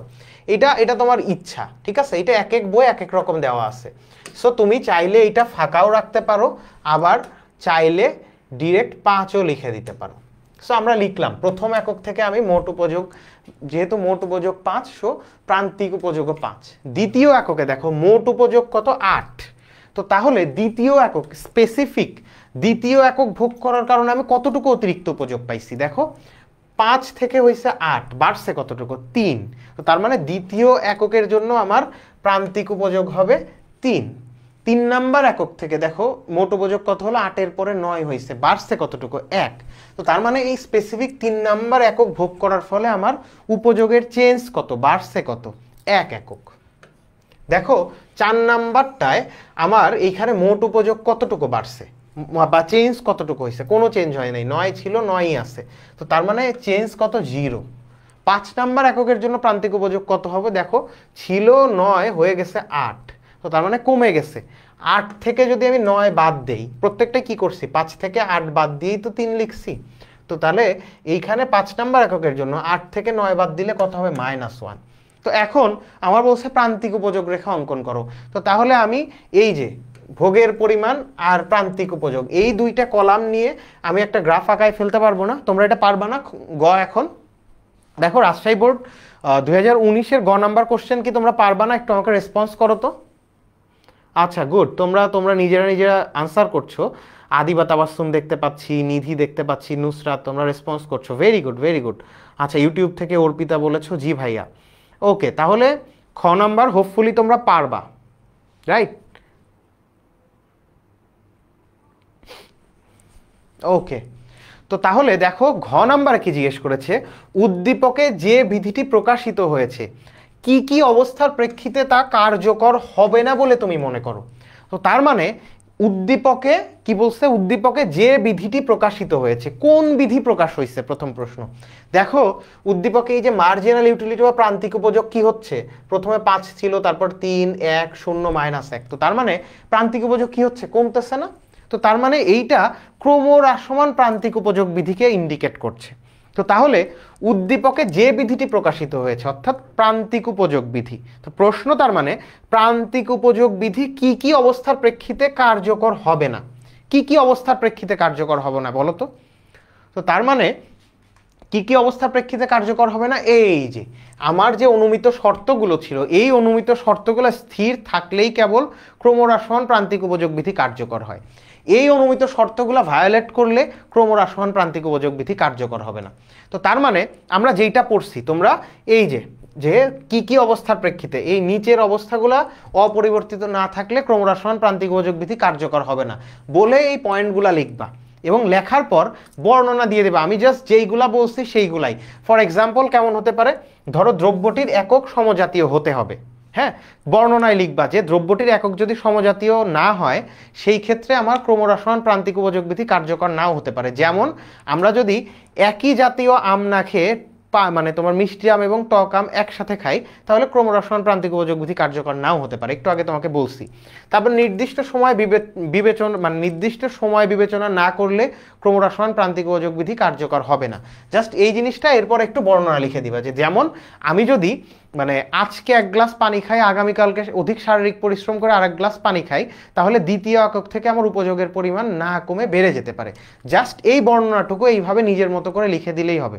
এবং বইয়েও তোমরা ক্রমহ্রাসমান প্রান্তিক উপযোগ বিধির ব্যতিক্রম, ঠিক আছে, এই নামে তোমরা এই পুরো বর্ণনাটা পেয়ে যাবা। মূলত এই যে শর্তগুলো আছে, এই শর্তগুলোর বর্ণনাটাই বইয়ে দেওয়া আছে। সো তোমরা বুঝতে পারছো কিনা, হ্যাঁ পারবা এখন। এই যে মানে যে বিধিটি প্রকাশিত হয়েছে কোন অবস্থার প্রেক্ষিতে কার্যকর হবে না, এটার যে অনুমিত শর্ত আছে, এই অনুমিত শর্তগুলো ভঙ্গ করলে ক্রমহ্রাসমান প্রান্তিক উপযোগ বিধি কার্যকর হবে না। প্রত্যেকটার নিজের মতো করে বর্ণনা লিখে দেবে এবং বইয়েই তোমরা এটা পেয়ে যাবা, ঠিক আছে। আচ্ছা তোমরা ক্লাস বুঝতে মানে এই কোশ্চেনটা বুঝতে পারছো কিনা একটু বলো তো। আচ্ছা খাদিজা বলছো যে অনেক ভালো লাগছে আপনার ক্লাসটা, থ্যাংক ইউ খাদিজা। তাহলে তোমার নিশ্চয়ই অনেক ফ্রেন্ড আছে, এরা কিন্তু এখনও এই ক্লাসটাতে নাই। সো নিজে একা একা শেখার দরকার নাই খাদিজা, তোমার ফ্রেন্ডদেরকেও ক্লাসটাতে মেনশন করে দাও এবং তোমার কলেজের যে মেসেঞ্জার গ্রুপ আছে, হোয়াটসঅ্যাপ গ্রুপ আছে, সেইখানে ক্লাসটা শেয়ার করে দাও, ঠিক আছে। আচ্ছা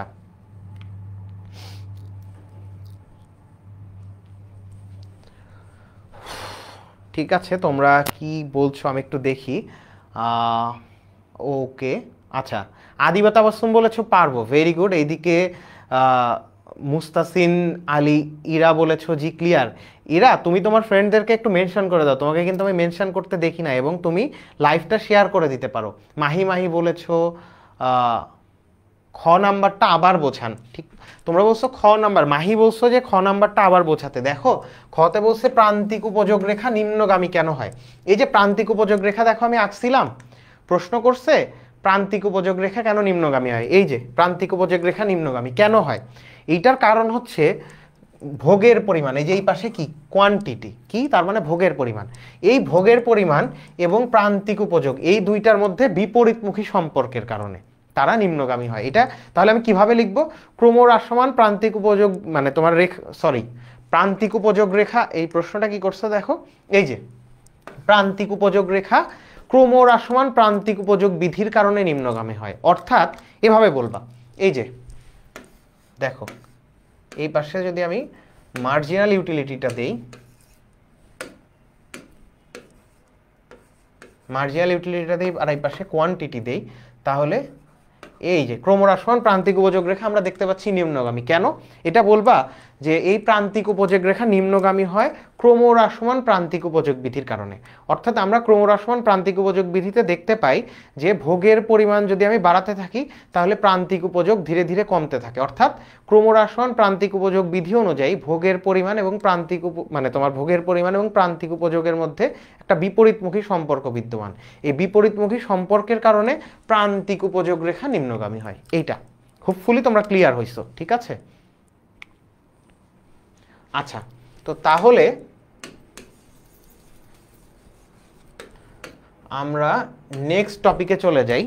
আমাদের একটু ফাস্ট যেতে হবে। আমি আজকে চাইছি তোমাদেরকে ধরো ওই যে একদম তোমার প্রাইস ইলাস্টিসিটি অফ ডিমান্ড, তারপরে তোমার আয় স্থিতিস্থাপকতা, আর স্থিতিস্থাপকতা, হ্যাঁ এই স্থিতিস্থাপকতার টপিক পর্যন্ত যেতে।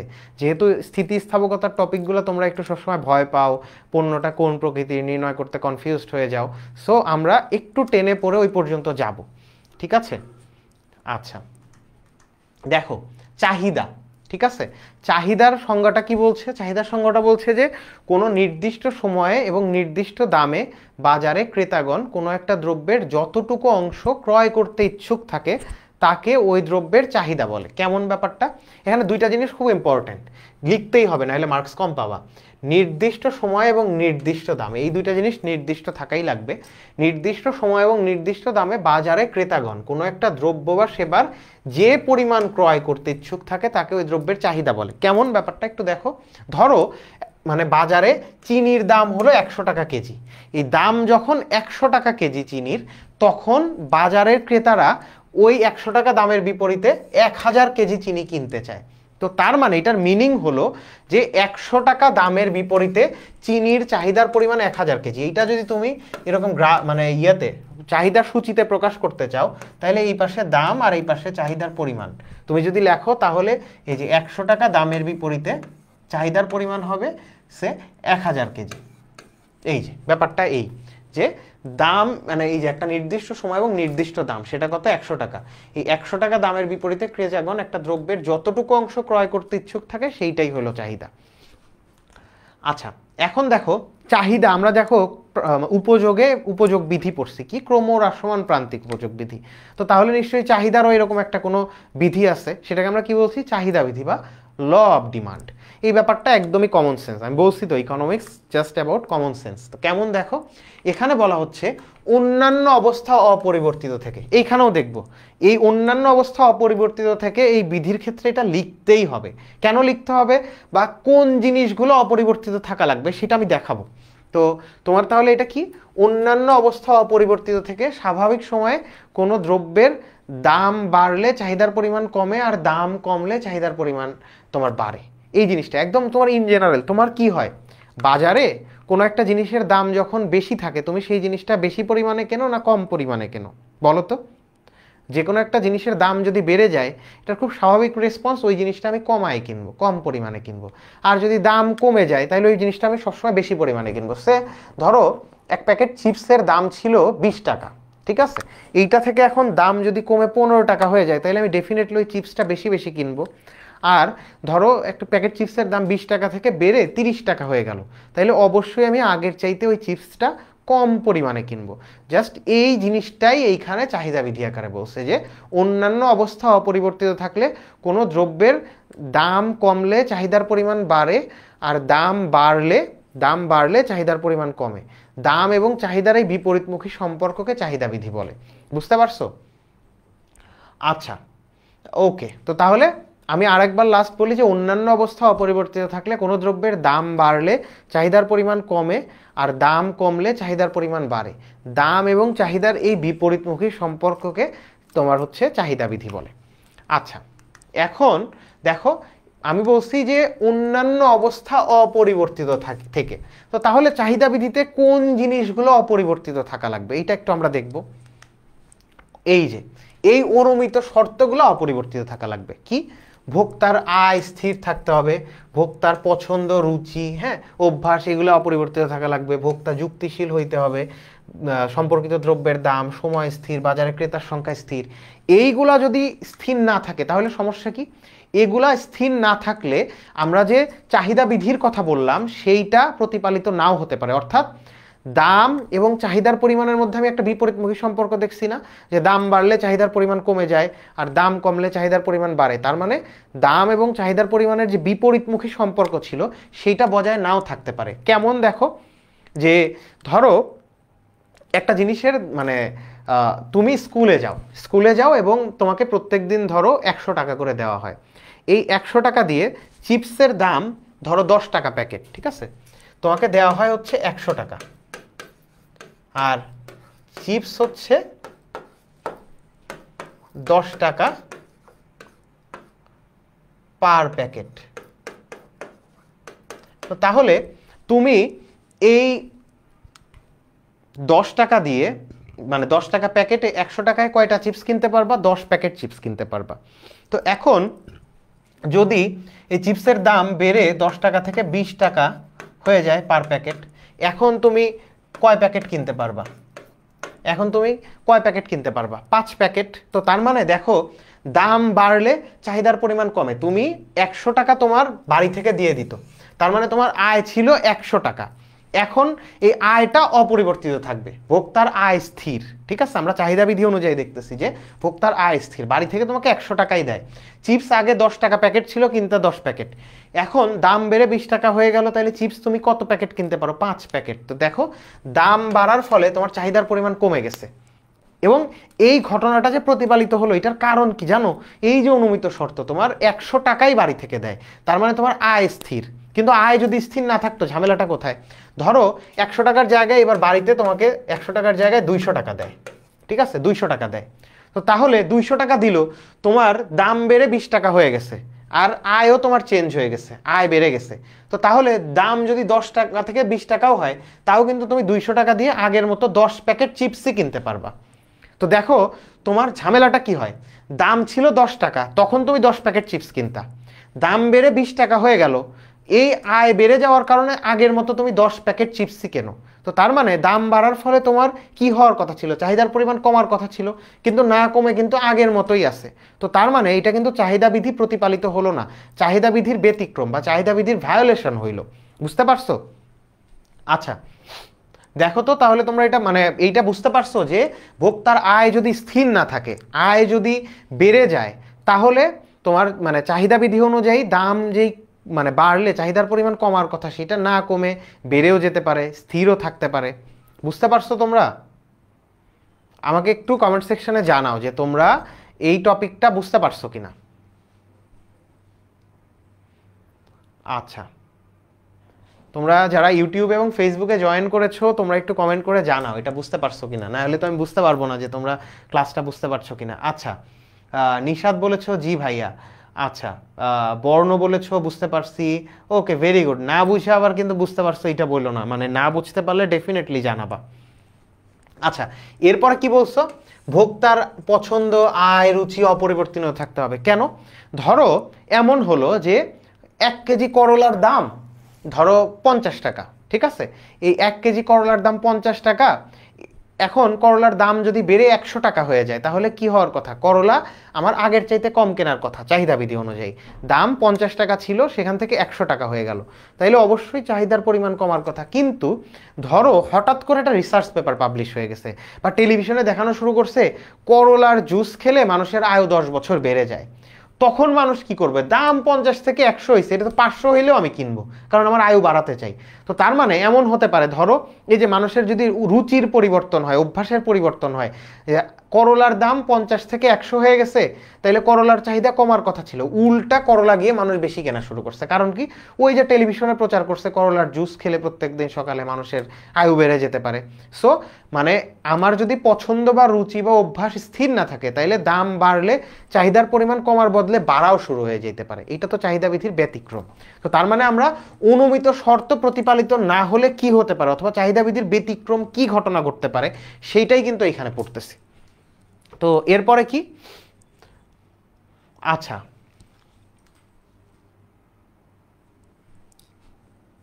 ওকে, এরপরে খেয়াল করো যে ভোক্তা যুক্তিশীল হতে হবে। ওই যে বলছিলাম যে ভোক্তা যুক্তিশীল হওয়া লাগবে, অর্থাৎ তুমি ধরো কফি খেতে অনেক পছন্দ করো, তো আগে 1 কাপ কফির দাম ছিল 10 টাকা, বা ধরো 20 টাকা, 1 কাপ কফির দাম ছিল 20 টাকা, তো তুমি তখন দিনে 5 কাপ কফি খেতে। কিন্তু ধরো কফির দাম বেড়ে 20 টাকা থেকে 30 টাকা কাপ হয়ে গেল, তো তাহলে অবশ্যই তোমার আগের চাইতে কফি কম খাওয়ার কথা। কফির যেহেতু দাম বেড়ে গেছে, তো তার মানে তুমি আগের চাইতে কম কফি খাবা, কিন্তু কফি না খেলে তোমার মাথায় কাজ করে না, ধরো তার মানে তুমি আর যুক্তিশীল নাই, এটার প্রতি আসক্ত। তো তখন কফির দাম যদি 20 টাকা থেকে 30 টাকাও হয়, এইটার একটা সম্ভাবনা আছে যে তুমি যদি যুক্তিশীল না হও, কফি তুমি আগে 5 কাপ খেতে এখনো 5 কাপ খাবা। তো তার মানে দাম কফির প্রতি কাপ 20 টাকা থেকে 30 টাকা হইলো, তাও তুমি আগের মতো 5 কাপ কফি খাচ্ছ। এটা তো চাহিদা বিধির ব্যতিক্রম, কারণ চাহিদা বিধি তোমাকে বলছিল দাম যদি বাড়ে 20 টাকা থেকে 30 টাকা হয়েছে, চাহিদার পরিমাণ অবশ্যই কমতে হবে। কিন্তু তুমি যুক্তিশীল না হওয়ার কারণে, তুমি ওইটাতে আসক্ত হয়ে যাওয়ার কারণে 20 টাকা থেকে 30 টাকা হয়েছে, তাও তোমার চাহিদার পরিমাণ আগের মতোই 5 কাপই আছে। ঠিক আছে? তো তার মানে এইখানে আবার বাজারে ক্রেতার সংখ্যা এটা স্থির থাকা লাগবে। বাজারে ক্রেতার সংখ্যা স্থির না থাকলে কি হইতে পারে? ধরো বাজারে কোনো একটা পণ্যের দাম 10 টাকা থেকে বেড়ে 20 টাকা হয়ে গেছে, ঠিক আছে? তো দাম যদি 10 টাকা থেকে বেড়ে 20 টাকা হয়, তাহলে চাহিদার পরিমাণ কমার কথা, কিন্তু অবস্থা এরকম বাজারে ওই সময় হঠাৎ করে 50 জন আরো এক্সট্রা ক্রেতা চলে আসছে। তো তুমি তখন চিন্তা করলা দাম বেড়ে 10 টাকা থেকে 20 টাকা হয়েছে, কিন্তু ওই যে মানুষজন এত আসতেছে, আমি তো তাহলে এই পণ্য পাবো না। তখন দাম 10 টাকা থেকে 20 টাকা বাড়লেও তুমি দাম মানে মানে মানে তোমার হলো দাম 10 টাকা থেকে 20 টাকা বাড়ছে, তাহলে তোমার কম কেনার কথা, কিন্তু তুমি ওই ক্রেতার চাপ দেখে তুমি চিন্তা করো এটা তো তাইলে আমি পাবো না, তুমি দ্রুত গিয়ে কম কেনার বদলে আরো বেশি করে কেনা শুরু করো, যে ওই ক্রেতা আসলে তো আমি বিপদে পড়ে যাব। তো তার মানে ক্রেতার সংখ্যা যদি বাজারে বেড়ে যায়, স্থির না থাকে, তাহলে দাম কমা মানে দাম বাড়লেও চাহিদার পরিমাণ না কমে বেড়েও যাইতে পারে। ঠিক আছে? তো তাহলে তোমরা আমাকে একটু জানাও যে তোমরা ক্লাসটা বুঝতে পারছো কিনা, বা এই টপিকটা তোমরা বুঝতে পেরেছো কিনা, আমাকে একটু জানাও। ঠিক আছে? আমিও ক্লাসটা একটু শেয়ার করে দেই সবার সাথে। ততক্ষণে তোমরা আমাকে ইউটিউব ফেসবুকে যারা জয়েন আছো আমাকে একটু জানাও ক্লাসটা বুঝতে পারছো কিনা, তোমরা একটু কাইন্ডলি জানাও। ঠিক আছে?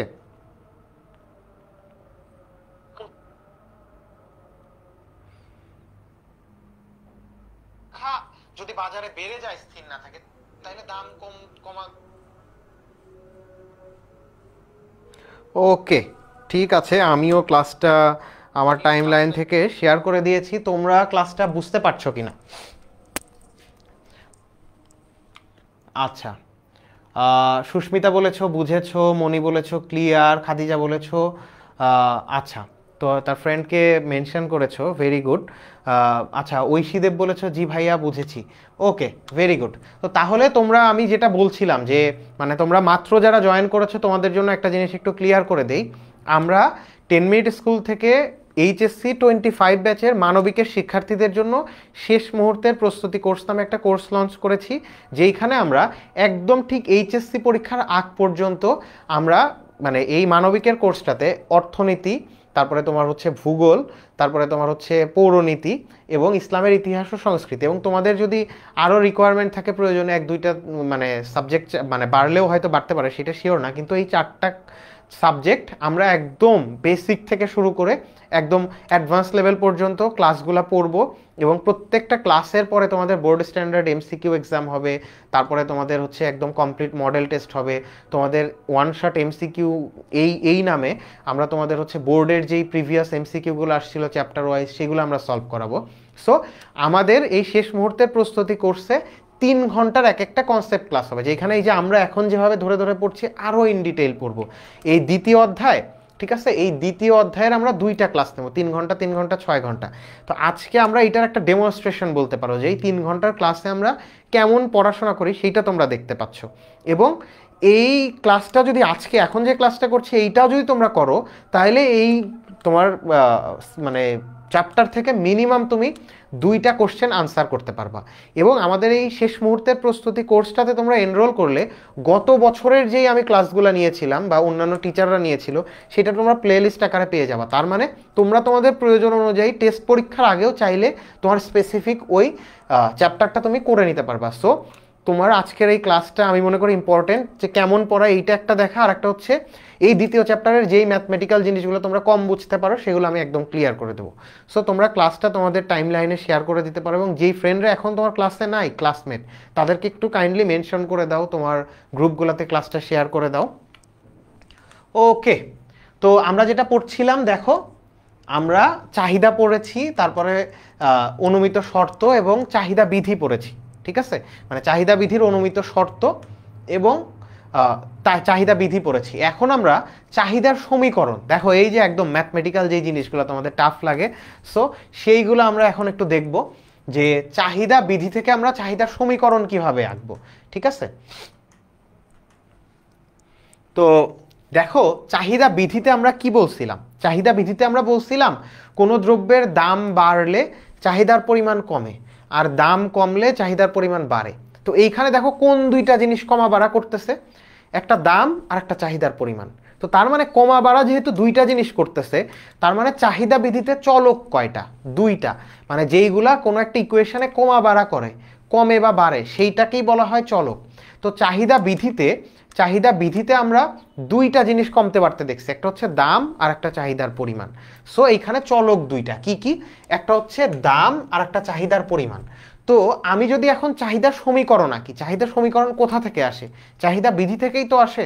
তো তার মানে চাহিদার সমীকরণে চলক থাকবে দুইটা, একটা হলো দাম, একটা চাহিদার পরিমাণ। একটা চাহিদার সমীকরণ দেখতে কেমন হবে জানো, এই যে এইরকম, উদাহরণটাই আগে দেখাই।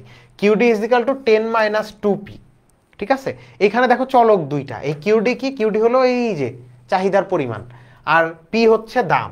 সো আবার একটু আমি এখানে লিখে দেই, পি বোঝায় দাম আর কিউডি বোঝায় হচ্ছে চাহিদার পরিমাণ।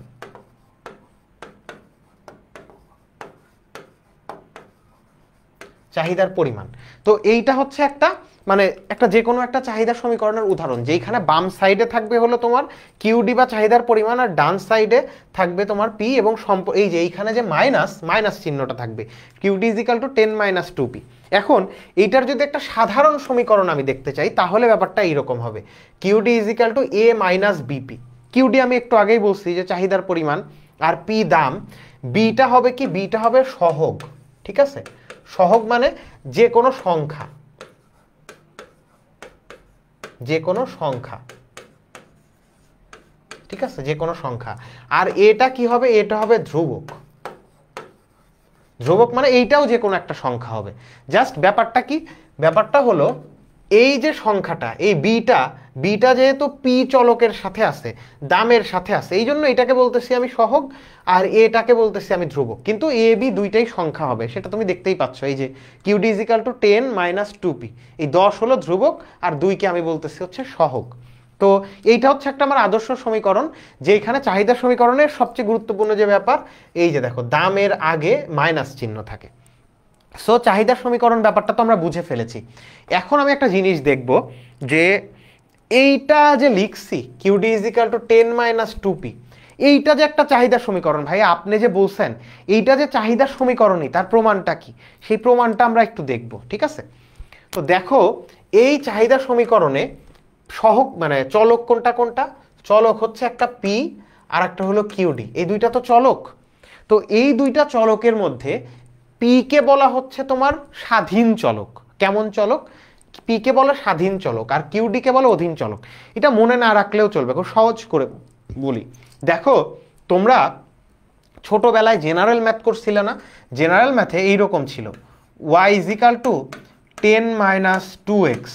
এইটাতে আমি কি করতাম, এইটাতে x এর মান 1 হলে, হ্যাঁ, y ইজ ইকাল টু কত, 2 × 1, 2, 10 থেকে 2 বাদ দিলে 8, এইভাবে লিখতাম। লিখে আমি কিন্তু এই যেরকম গ্রাফ আঁকাইছি ছোটবেলায়, দেখো জেনারেল ম্যাথে আমি গ্রাফ আঁকাতাম, y is equal to 10 - 2x, এরকম জিনিসের আমরা কিন্তু এরকম, এই যে x ইজ ইকাল টু 1 হলে y এর মান কত, x ইজ ইকাল টু 2 হলে y এর মান কত, এইরকম ব্যাপারগুলো কিন্তু আমরা করছি।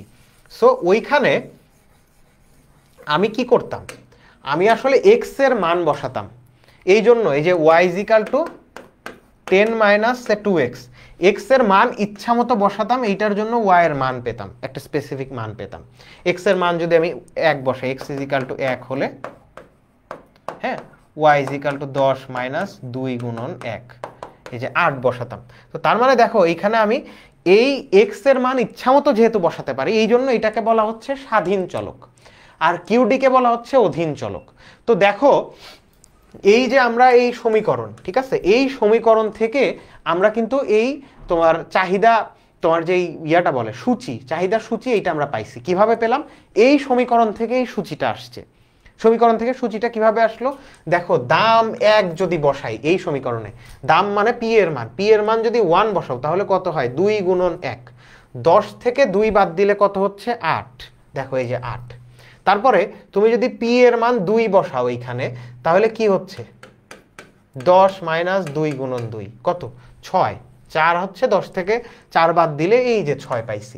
তারপরে 3 বসাও, 3 বসালে তাহলে আমি কিউডির মান কত পাই? 3 দুগুণ 6, 10 থেকে 6 বাদ দিলে 4। তো তার মানে দেখো এইখানে আমি কি দেখতে পাচ্ছি, এইখানে আমার চাহিদা বিধি প্রতিফলিত হয়েছে কিনা। চাহিদা বিধিতে কি বলা ছিল, আমি সমীকরণ যেটা পাইছি, এই সমীকরণ চাহিদা সমীকরণ যে লিখলাম এটার ভিত্তি কি, বেসিস কি? চাহিদা বিধি। চাহিদা বিধিতে কি বলছিল, দাম বাড়লে চাহিদার পরিমাণ কমে, আর দাম কমলে চাহিদার পরিমাণ বাড়ে, তার মানে বিপরীতমুখী সম্পর্ক, রাইট? তো এইখানে দেখো দাম বাড়ছে, 1 2 3 দাম বাড়ছে, এটার ফলে চাহিদার পরিমাণ কি হয়েছে, কমছে। দাম বাড়লো চাহিদার পরিমাণ কমে গেল, তার মানে কিন্তু এখানে বিপরীতমুখী সম্পর্ক। তো তার মানে এই যে আমি এই ইকুয়েশনে 1 2 3 বসায় দেখলাম দাম বাড়লে চাহিদার পরিমাণ কমে, তো তার মানে তো এই ইকুয়েশন বা সমীকরণটা চাহিদা বিধি মানতেছে। সো এইটা একটা চাহিদা সমীকরণ। এখন আমি আরেকভাবে চিন্তা করতে পারি যে দুইটার মধ্যে বিপরীতমুখী সম্পর্ক বলছিল, সো এটা আসলে বিপরীত কিনা চিহ্ন দিয়েও আমি বুঝতে পারি যে এইটা একটা চাহিদা সমীকরণ। কিভাবে? দাম, এই যে দাম এবং চাহিদার পরিমাণ, এই দুইটার মধ্যে বিপরীতমুখী সম্পর্ক থাকা লাগবে। দেখো দামের আগে, এই যে দামের আগে চিহ্নটা কেমন, নেগেটিভ না মাইনাস না? পি এর আগে, এই 2p এর আগে চিহ্ন কি, মাইনাস। আর কিউডি এর আগে কোনো কিছু নাই, এটার মানে কি, এটার মানে হলো প্লাস চিহ্ন আছে। তো দেখো বাম পাশে এটায় প্লাস চিহ্ন আর এইটার আগে মাইনাস চিহ্ন, তার মানে দুইটার চিহ্ন কিন্তু বিপরীত, তার মানে দুইজনের সম্পর্ক বিপরীত, এই জিনিসটাই ইন্ডিকেট করতেছে। সো এই দুইটা লক্ষণ থেকে আমি শিওর হইতে পারি এইটা একটা চাহিদা সমীকরণ। এখন তোমার পরীক্ষায় আসলে কি আসে, পরীক্ষায় আসলে আসে হচ্ছে তোমার চাহিদা মানে তোমার চাহিদা রেখা আঁকতে বলে, ঠিক আছে? তোমার পরীক্ষায় আসে যে একটা সমীকরণ দিয়ে বলে যে এইখান থেকে একটা চাহিদা রেখা আঁকো। তো একটা চাহিদা রেখা আঁকার জন্য তোমার কতগুলো শর্ত আছে। যে কোনো রেখা আঁকার জন্য তোমার কয়টা জিনিস লাগে? দুইটা জিনিস লাগে। কি কি? একটা হচ্ছে তোমার সমীকরণ লাগে প্রথমে, ঠিক আছে? একটা হলো তোমার প্রথমে সমীকরণ লাগবে, এই যে এই সমীকরণ, ঠিক আছে?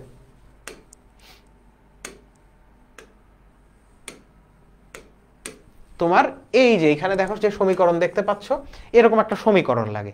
সেই সমীকরণ থেকে তুমি কি করো, সেই সমীকরণ থেকে তুমি সূচি তৈরি করো। আমরা কিভাবে তৈরি করছি, এই যে সমীকরণে পি এর মান ইচ্ছা মতো 1 2 3 বসাইছি এবং এইখানে এই যে যোগ বিয়োগ করে দেখো চাহিদার পরিমাণ এইগুলা পাইছি। তো তার মানে এই সমীকরণ থেকে আমি সূচি তৈরি করলাম। এইবার এই সূচি থেকে আমি রেখা আঁকবো।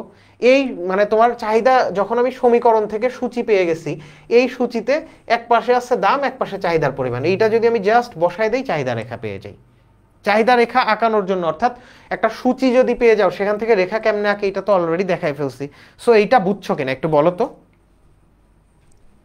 একটু বলো যে তোমরা তাহলে চাহিদা রেখা অঙ্কন, তোমার যদি পরীক্ষায় কেমন প্রশ্ন থাকবে জানো, কিউডি ইজিক্যাল টু 10 - 2p, এই সমীকরণটির রেখা অঙ্কন করো।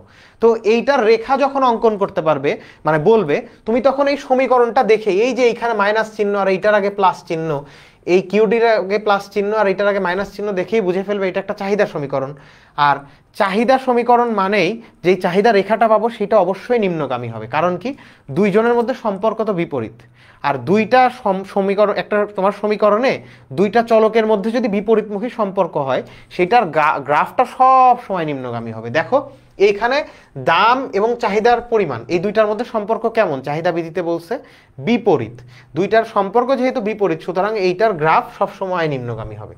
যাই হোক, তোমাকে যদি বলে এই সমীকরণের রেখা অঙ্কন করো, তাহলে তুমি এখান থেকে একটা চাহিদা সূচি তৈরি করবা, পি এর মান ইচ্ছা মতো 1 2 3 বসাবা, সেইটার বিপরীতে চাহিদার পরিমাণ পেয়ে যাবে এবং সেইখান থেকে তুমি জাস্ট গ্রাফটা আঁকায় দিবা, তাইলেই শেষ, ঠিক আছে? আচ্ছা দেখি তোমরা কি অবস্থা, তোমরা বুঝতে পারছো কিনা। আচ্ছা শিপন বলছো জি ভাইয়া বুঝতে পারছি, ওকে। নিধি বলেছো বিপরীত, আচ্ছা।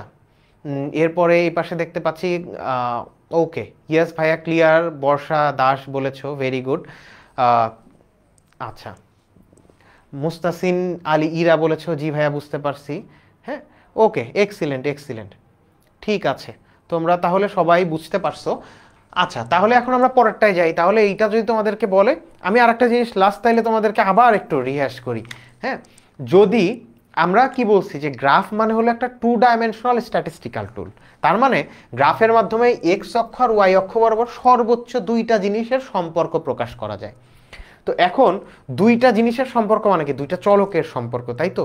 দুইটা চলকের সম্পর্ক যদি বিপরীতমুখী হয়, একটা বাড়লে যদি আর একটা কমে, সম্পর্ক বিপরীতমুখী হলে সেই গ্রাফটা হবে নিম্নগামী। কিন্তু সম্পর্ক যদি সমমুখী হয়, কেমন, যে একটা বাড়লে আর একটা বাড়তেছে চলক, যে ধরো দাম এবং যোগানের পরিমাণ, দাম বাড়লো যোগানের পরিমাণও বেড়ে গেল, তার মানে কি একটা বাড়লে আর একটা বাড়তেছে। সমমুখী সম্পর্ক হলে সেইটার গ্রাফটা হয় ঊর্ধ্বমুখী, এই জন্য দেখবা যোগান রেখার গ্রাফটা ঊর্ধ্বমুখী হবে। ঠিক আছে, আচ্ছা আমরা এখন পরের টপিকে চলে যাই। তো দেখো চাহিদা বিধির ব্যতিক্রম, হ্যাঁ, চাহিদা বিধির ব্যতিক্রমের মধ্যে এই মানে প্রথমেই যেইটা আসে যে গিফেন দ্রব্য বা নিকৃষ্ট মানের দ্রব্য। তো গিফেন দ্রব্য বা নিকৃষ্ট মানের দ্রব্যের আমরা দেখতে পাই যে চাহিদা রেখাটা ঊর্ধ্বগামী হয়। নর্মালি চাহিদা রেখা আমরা কেমন দেখলাম, নিম্নগামী, কিন্তু আমরা গিফেন দ্রব্যের চাহিদা রেখা ঊর্ধ্বগামী দেখতে পাই। এখন গিফেন দ্রব্যের চাহিদা রেখা ঊর্ধ্বগামী কেন? গিফেন দ্রব্য আসলে কি, গিফেন দ্রব্য মানে যেগুলো একটু নিম্নমানের দ্রব্য, অর্থাৎ মোটা চাল, মোটা কাপড়, হ্যাঁ, এই জিনিসগুলোর দেখা যায় দাম বাড়লে চাহিদার পরিমাণ বেড়ে যায়, দাম বাড়লে চাহিদার পরিমাণও বেড়ে যায়, আর দাম কমলে চাহিদার পরিমাণ কমে যায়। তো তার মানে গিফেন দ্রব্যের দেখো দামের সাথে চাহিদার পরিমাণের সম্পর্ক কেমন, সমমুখী না? গিফেন দ্রব্য মোটা চাল, মোটা কাপড়, এটার বৈশিষ্ট্য হলো দাম বাড়লে চাহিদার পরিমাণ বেড়ে যাবে, আর দাম যদি কমে চাহিদার পরিমাণ কমবে। তার মানে দাম এবং চাহিদার পরিমাণের মধ্যে সম্পর্কটা সমমুখী। এই কারণে আমি একটু আগেই বললাম যে দুইটা চলকের সমমুখী সম্পর্ক থাকলে গ্রাফটা কেমন হয়, ঊর্ধ্বমুখী। এই জন্য এই তোমার গিফেন দ্রব্যের চাহিদা রেখা হবে ঊর্ধ্বগামী। তো চাহিদা রেখা ঊর্ধ্বগামী মানে দাম এবং চাহিদার মধ্যে সম্পর্ক কেমন, সমমুখী, এই জন্য এটা ব্যতিক্রম হবে। কার ব্যতিক্রম? চাহিদা বিধির ব্যতিক্রম। চাহিদা বিধির কি বলছে, দাম এবং চাহিদার মধ্যে বিপরীতমুখী সম্পর্ক থাকতে হবে। তার মানে চাহিদা বিধি অনুযায়ী অবশ্যই চাহিদা রেখা হইতে হবে নিম্নগামী। নিম্নগামী বাদে অন্য যে কোনো চাহিদা রেখা যদি তুমি পাও, বুঝবা যে এটা চাহিদা বিধির ব্যতিক্রম। নিম্নগামী বাদে অন্য যে কোনো রকম চাহিদা রেখাই হবে চাহিদা বিধির ব্যতিক্রম। এখন তাইলে প্রশ্ন, ভাই এই আবার কি বললেন, মানে এটা কোনো হয় নাকি যে দাম বাড়লে চাহিদার পরিমাণ তো কমার কথা, কিন্তু দাম বাড়লে চাহিদার পরিমাণ বাড়ে, এটা কি আদৌ সম্ভব? এটাই আমরা দেখব যে দাম বাড়লে আসলে চাহিদার পরিমাণ বাড়া সম্ভব কিনা। এটা পরীক্ষায় লাগবে না, কিন্তু তোমার বোঝার জন্য লাগবে। ঠিক আছে, বোঝার জন্য দেখো, ধরো বাজারে দুই রকম চাল পাওয়া যাচ্ছে, একটা হইলো মোটা চাল আর একটা হলো মিনিকেট চাল। ঠিক আছে, তো বাজারে মোটা চাল নর্মালি কারা খায়? মোটা চাল ধরো যাদের আয় একটু কম, নিম্ন আয়ের মানুষ, তারা মোটা চাল খায়। আর মিনিকেট যারা খায় তারা মোটামুটি যাদের একটু ইনকাম টিনকাম বেশি তারা খায়, তাই তো? তো দেখো বাজারে মোটা চালের দাম যখন 50 টাকা, চাহিদার পরিমাণ ধরো 100 কেজি, আর ওই একই সময় বাজারে মিনিকেট চালের দাম 60 টাকা, চাহিদার পরিমাণ 50 কেজি। এখন এই মিনিকেট চালের দাম হঠাৎ করে 60 থেকে 70 টাকা হয়ে গেছে। তো আমরা জানি যে দাম বাড়লে চাহিদার পরিমাণ কমে, এটা তো তাহলে সত্য। তাহলে মিনিকেট চালের দাম 10 টাকা বেড়ে যাওয়ার কারণে চাহিদার পরিমাণ 50 থেকে কত 25 হয়ে গেল।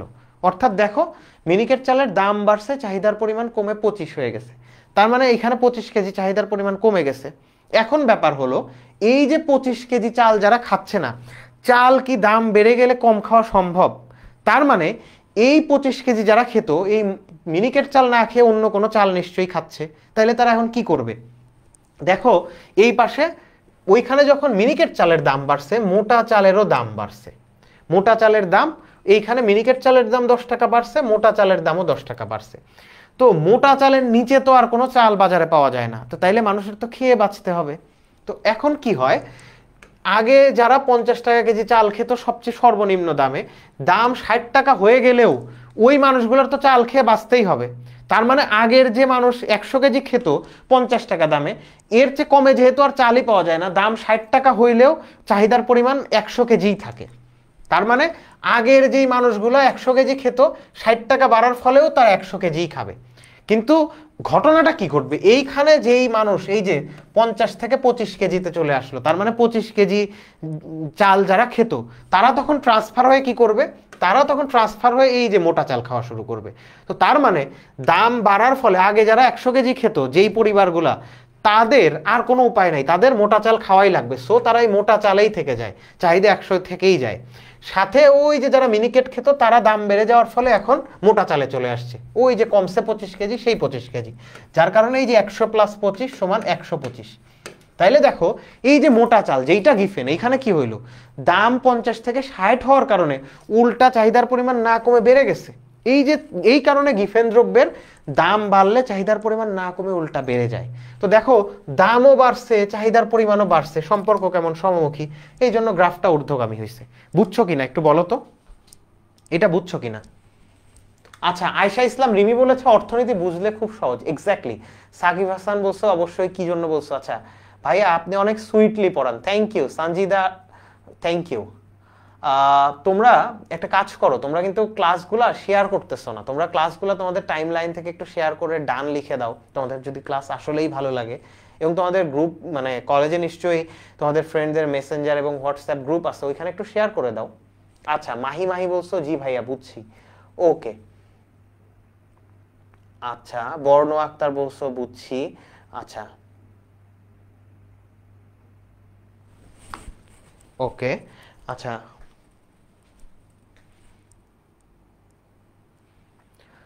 ওকে, নিধি বলেছো গিফেন দ্রব্য না। আয়েশা ইসলাম রিমি বলেছো ক্লিয়ার, ওকে ভেরি গুড।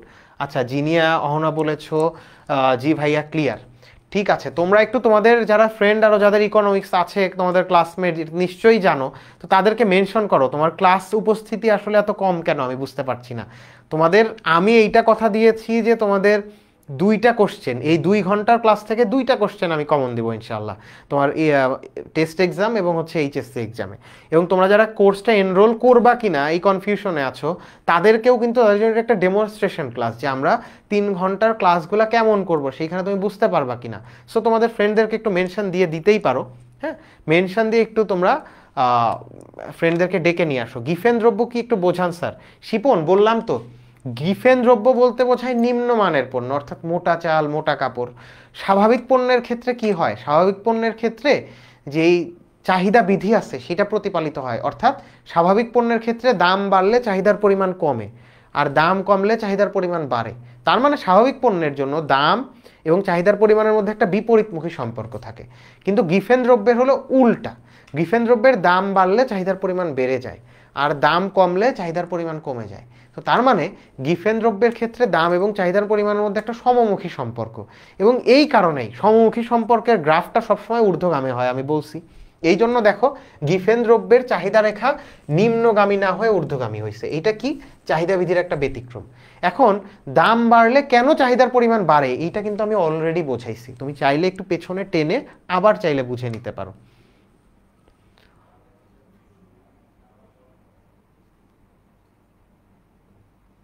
আচ্ছা ওকে, তো দেখো এখন তাইলে এরপরে কি, এরপরে দেখো চাহিদা বিধির ব্যতিক্রমে আর একটা হলো ভ্যাবলেন বা বিলাস দ্রব্য। ঠিক আছে, ভ্যাবলেন বা বিলাস দ্রব্য, এইটার ভ্যাবলেন বা বিলাস দ্রব্যেরও কিন্তু এই যে 2 নাম্বার, ঠিক আছে, বিলাস দ্রব্যেরও চাহিদা রেখা এই যে এরকম ঊর্ধ্বগামী হয়। এই পাশে চাহিদার পরিমাণ আর এই পাশে যদি আমি দাম দেই তাহলে বিলাস দ্রব্যের চাহিদা রেখাও এরকম ঊর্ধ্বগামী হয়। কেন? বিলাস দ্রব্য কোনগুলা, ধরো দামি গাড়ি, তারপরে তোমার ডায়মন্ড, এইগুলা কি করে, এইগুলা মানুষ নর্মালি শো অফ করার জন্য কেনে। অর্থাৎ আমি যে অন্য একজনের চাইতে মানে ধনী, আমি অন্য একজনের চাইতে স্পেশাল, এইটা বোঝানোর জন্য কিন্তু মানুষ বিলাস দ্রব্য বা ভ্যাবলেন গুডগুলা কেনে। বিলাস দ্রব্যরই আর এক নাম ভ্যাবলেন গুড। তো এইগুলার কি হয়, এইগুলার সাধারণত দাম বাড়লে চাহিদার পরিমাণ বাড়ে আর দাম কমলে চাহিদার পরিমাণ কমে। তো এই কারণে ভ্যাবলেন গুড বা বিলাস দ্রব্যের যেহেতু দাম বাড়লে চাহিদার পরিমাণ বাড়ে, দাম কমলে চাহিদার পরিমাণ কমে যায়, তার মানে সম্পর্কটা কেমন, সমমুখী সম্পর্ক। কিন্তু এই জন্য বিলাস দ্রব্য বা ভ্যাবলেন গুডের চাহিদা রেখা ঊর্ধ্বগামী হয়, কিন্তু চাহিদা বিধি অনুযায়ী স্বাভাবিকভাবে কি হওয়ার কথা ছিল, চাহিদা রেখা নিম্নগামী হওয়ার কথা ছিল। তার মানে এইটা একটা চাহিদা বিধির ব্যতিক্রম, এই জন্য ভ্যাবলেন বা বিলাস দ্রব্য চাহিদা বিধির ব্যতিক্রমের মধ্যে আসছে। বোঝা গেছে যে ভ্যাবলেন গুডের ক্ষেত্রে আমরা দেখতে পাই দাম বাড়লে চাহিদার পরিমাণ বাড়ে, কারণ আবার দাম কমলে চাহিদার পরিমাণ কমে যায়, কারণ এই বিলাসদ্রব্য মানুষ শো অফের জন্য কেনে। অর্থাৎ এইটা দাম যত বাড়বে সেইটা তত স্পেশাল হবে, সুতরাং আমি কিনলে আমি তত স্পেশালিটি ফিল করব। এই জন্য এই জিনিসগুলোর দাম বাড়লে মানুষ বেশি বেশি কেনে, কিন্তু দাম কমে গেলে মানুষ অত একটা কেনে না। অর্থাৎ এইখানে দাম এবং চাহিদার মধ্যে একটা সমমুখী সম্পর্ক বিদ্যমান, এই জন্য রেখাটা ঊর্ধ্বগামী হয়। একইভাবে মানুষের অভ্যাস রুচির পরিবর্তন হলে চাহিদা বিধির তোমার ব্যতিক্রম হতে পারে।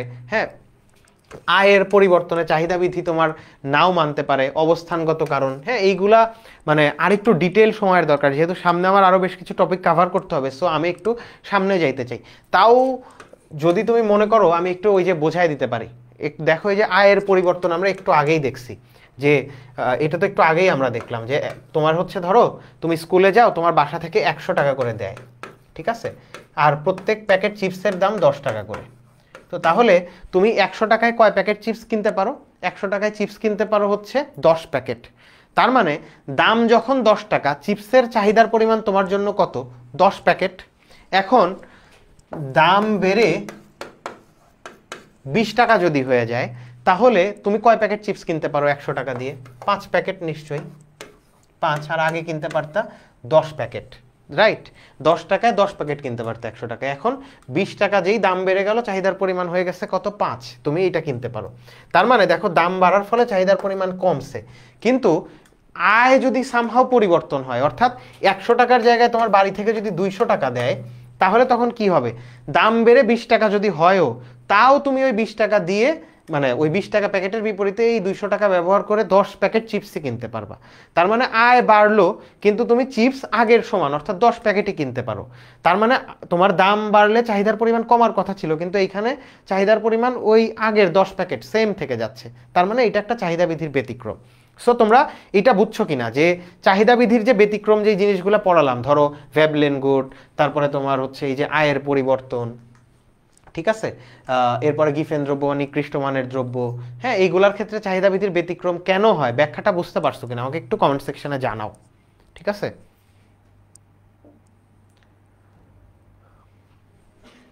আচ্ছা, কি লিখছো?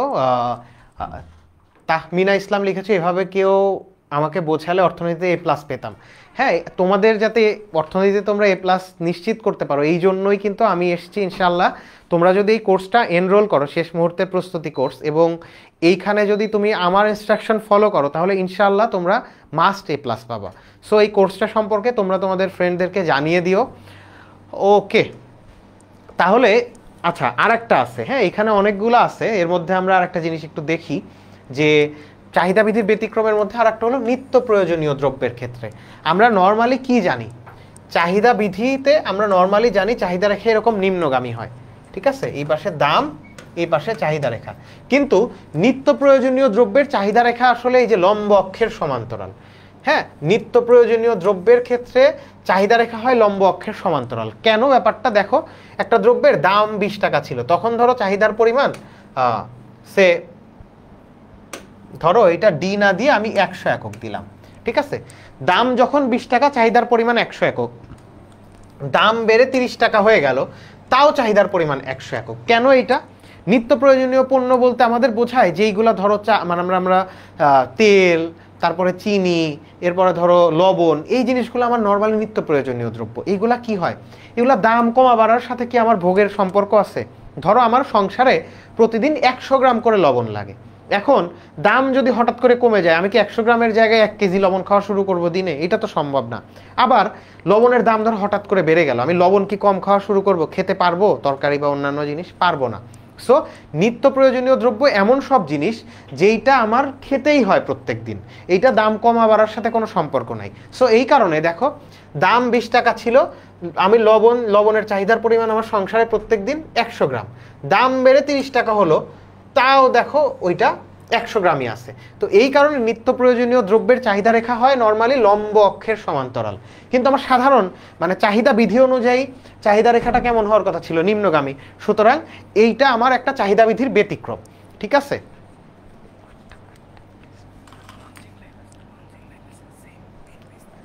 ওকে, তাহলে এইটা আমরা ব্যতিক্রম তো পড়ে ফেলছি। এখন যেহেতু আমাদের হাতে খুব বেশি আর মানে সময় নাই, আমরা আরও একটু ম্যাথমেটিক্যাল জিনিস যেহেতু বুঝতে চাই, আমরা সামনের কিছু টপিকে চলে যাই। ধরো এইটা চাহিদার নির্ধারক, হ্যাঁ এই জিনিসগুলোর আমরা দেখলাম না। চাহিদার নির্ধারকের মধ্যে আছে দ্রব্যের নিজস্ব দাম, সময়, আয়, সম্পর্কিত দ্রব্যের দাম, বাজারে ক্রেতার সংখ্যা, হ্যাঁ, নির্ধারক মানে কি একটু তাও আমি ধারণা দিয়ে দিই। আসলে মানে মানে খুব দ্রুত স্কিপ করে যেতে আসলে ভালোও লাগে না, মনে হয় তোমরা বুঝতে পারছো কিনা, কিন্তু আমার ইচ্ছা যে আমি একদম তোমার হচ্ছে চাহিদার বা মানে চাহিদার দাম, স্থিতিস্থাপকতা বা অন্যান্য স্থিতিস্থাপকতাগুলো যেন পড়াতে পারি। কিন্তু বুঝতেই পারছো যে এইটা একটা 6 ঘন্টার ক্লাস, 2টা ফুল ক্লাস, 3 ঘন্টা 3 ঘন্টা 6 ঘন্টা হওয়ার কথা ছিল, কিন্তু মাত্র 2 ঘন্টায় তোমাদেরকে বোঝাতে হচ্ছে যে আসলে ক্লাসগুলো কেমন হইতে পারে, একটা ধারণা দিচ্ছি। সো আমার অনেক কিছু অনেক দ্রুত পড়ায় ফেলতে হচ্ছে। আচ্ছা, চাহিদার নির্ধারক মানে কি? চাহিদার নির্ধারক মানে এমন কিছু জিনিস যেইগুলোর কারণে চাহিদার পরিমাণের পরিবর্তন হয়। মানে কোনো একটা জিনিস এইটা চাহিদার নির্ধারক কিনা এই সিদ্ধান্ত আমি কিভাবে নিব? আমি দেখব যেই জিনিসটাকে আমার বলা হচ্ছে চাহিদার নির্ধারক, সেইটার পরিবর্তনের কারণে যদি চাহিদার পরিমাণের কোনো পরিবর্তন হয় তাহলে আমি বলবো হ্যাঁ ওইটা চাহিদার নির্ধারক। কেমন? দেখো, যে চাহিদার নির্ধারকের মধ্যে আমার দিচ্ছে নিজস্ব দাম। আমার এখন প্রশ্ন যে দ্রব্যের দাম পরিবর্তনের ফলে কি চাহিদার পরিমাণে কোনো পরিবর্তন হয়? হ্যাঁ, দাম পরিবর্তন হলে, দাম যদি কমা বাড়া করে, এটার কারণে তো চাহিদার পরিমাণের কমা বাড়া হয়। তো কোনো কিছু পরিবর্তনের কারণে যদি চাহিদার পরিমাণের কমা বাড়া হয় তাহলে ওইটা হবে চাহিদার নির্ধারক। তার মানে দ্রব্যের নিজস্ব দাম চাহিদার নির্ধারক। 2 নম্বরে বলছে যে সময়। তো সময় কি চাহিদার নির্ধারক? এই সিদ্ধান্তটা কিভাবে নিব? এটার জন্য নিব যে সময় পরিবর্তনের কারণে কোনো দ্রব্যের চাহিদার পরিমাণে কি কমা বাড়া হইতে পারে? হ্যাঁ, অবশ্যই হয়। যেমন ধরো আইসক্রিমের চাহিদা, শীতকাল এবং গরমকাল ভেদে আইসক্রিমের চাহিদার পরিমাণ কিন্তু কমা বাড়া করে। গরমকালে আইসক্রিমের চাহিদা বেশি থাকে, শীতকালে কম থাকে। তো তার মানে সময়ের পরিবর্তনে চাহিদার পরিমাণ কমা বাড়া করতে পারে, তার মানে সময় একটা চাহিদার নির্ধারক। একইভাবে মানে এই যে চাহিদার যে নির্ধারকগুলো আছে এইগুলো প্রত্যেকটা জিনিস কমা বাড়া করলে তার মানে চাহিদার পরিমাণে কমবে বা বাড়বে। সো এই কারণে এটা চাহিদার নির্ধারক। আচ্ছা, এরপরে কি? এরপরে আমরা যেটা দেখতে চাই চাহিদার সমীকরণ গঠন, মোস্ট ইম্পর্টেন্ট। ঠিক আছে, তোমার পরীক্ষায় কিন্তু এটা আসবে। হ্যাঁ, চাহিদার তোমার কি করবে, তোমার এই ঠিক এইরকম একটা প্রশ্নই আসবে, এবং এইটা বেশিরভাগ সময় কিন্তু তোমার পরীক্ষায় এই কোশ্চেনটা থাকে। বিভিন্ন জাস্ট নাম্বার চেঞ্জ করা থাকে, কিন্তু টেস্ট বা তোমার ফাইনাল পরীক্ষায় কমন পেয়ে যেতে পারো। এখানে কি বলছে, কোনো একটা দ্রব্যের দাম 10 টাকা, ঠিক আছে, এবং এই 10 টাকা দামের বিপরীতে চাহিদার পরিমাণ 100 একক। পণ্যটার দাম হ্রাস পেয়ে 9 টাকা হলো। এখন চাহিদার পরিমাণ বেড়ে হয়ে গেল 120 একক। এই দ্রব্যের চাহিদা সমীকরণ গঠন করো। একটু আগে আমরা একটা চাহিদা সমীকরণ পড়ছিলাম না, QD is equal to 10 minus 2পি। তার মানে এই তথ্যগুলা থেকে এইরকম একটা ফর্ম আমার চাচ্ছে, এইরকম একটা চাহিদার সমীকরণ গঠন করতে বলতেছে। তাইলে এটা আমি এখন কিভাবে করব? হ্যাঁ, এটা আমরা কিভাবে করব? এইটা করার জন্য আমার উপায় হচ্ছে একটা সমীকরণ লাগে। সেই সমীকরণটা কি? QD minus Q one divided by Q one minus Q two P minus P one divided by P one minus P two. এই ফর্মুলাটা ব্যবহার করে আমরা এই ম্যাথের সলভটা করব। ঠিক আছে, যে আমরা দুইটা আমার কি করা আছে দেখো, এখানে এই যে তথ্যগুলো দেওয়া আছে এটা জাস্ট আমি এইখানে ছক করে বসাইছি। কেমন? দাম যখন 10 টাকা, চাহিদার পরিমাণ 100 একক।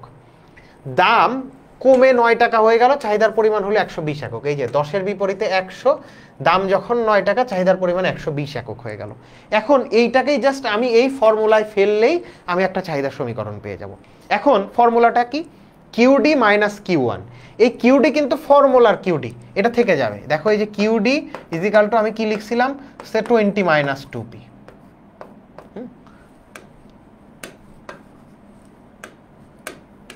ধরো 20 মাইনাস 2পি লিখছি। এই যে কিউডি দেখো ফর্মুলায় কিন্তু থাকেই, একটা পি থেকেই যায়। এই কিউডিটা হইল সেইটা, এই পিটাও কিন্তু সেই পি। তাইলে এখন কিউ1 কিউ2 আর পি1 পি2 কি? হ্যাঁ, পি1 হচ্ছে এই যে প্রাথমিক দাম, এইটা হইলো আমার পি1। পি2 হচ্ছে এই যে পরিবর্তিত যেইটা। আর কিউ1টা কি? কিউ1টা এই যে প্রথমটা কিউ1, আর এই পরেরটা হচ্ছে আমার কিউ2। তো তাহলে আমি এখন এই সমীকরণে বসাতে পারবো না? দেখো তো এই সমীকরণটা তোমরা নিজেরাও খাতা কলম নিয়ে এটা, এই তোমরা যারা মানে এটা জানো, ঠিক আছে, তোমরা খাতা কলম নিয়ে এটা ট্রাই করো। আর যারা জানো না তারা কিন্তু অলরেডি পারবা। যে এই তথ্যগুলো দিয়ে বলছে যে আমার একটা চাহিদা সমীকরণ গঠন করো, আমি প্রথমেই কি করছি, তথ্যগুলো দিয়ে একটা ছক আঁকায় ফেলছি বা একটা সূচি তৈরি করে ফেলছি। এরকম একটা সূচি তৈরি করবা, এরপরে এই সূত্রটা লিখবা আমরা জানি দিয়ে। এই সূত্রে পি1 পি2 কিউ1 কিউ2 কি হবে অলরেডি দেখাই দিছি। তো তাহলে এই সমীকরণ থেকে এখন কিন্তু তোমরা ম্যাথটা সলভ করে ফেলতে পারবা। আসো এটা আমরা একটু সলভ করব নিজেরা, ঠিক আছে? তো তাহলে কিউডি মাইনাস কিউ1, কিউ1 কত? 100, QD minus Q one divided by Q one minus Q two, তার মানে 100 মাইনাস 200 সমান সমান পি মাইনাস পি1। পি1টা কত? প্রথমটা এই যে 10 divided by P one minus পি2, 10 minus 9। এখন এইটা থেকে দেখো আমরা কি করব, এই পাশে আমার কত হচ্ছে কিউডি মাইনাস 100, এখানে 100 মাইনাস 200 যদি আমি করি তাহলে আমার হচ্ছে 100, ঠিক আছে।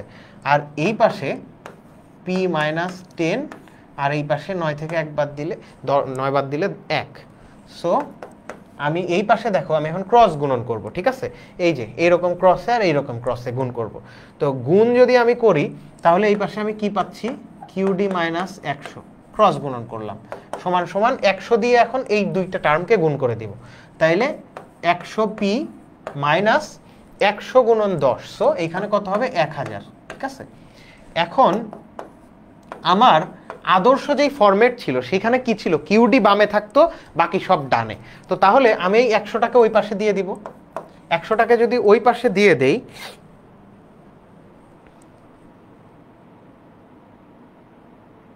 ওয়েট,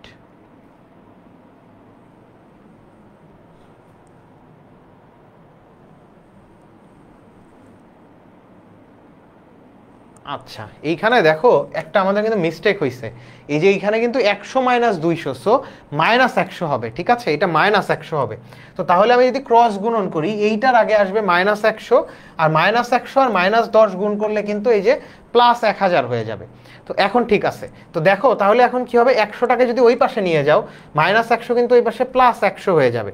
তো তার মানে 1000-এর সাথে 100 যোগ এই যে 1100, ঠিক আছে, 1100 মাইনাস 100p, এইটা কিন্তু তার মানে আমার আনসার আসতেছে।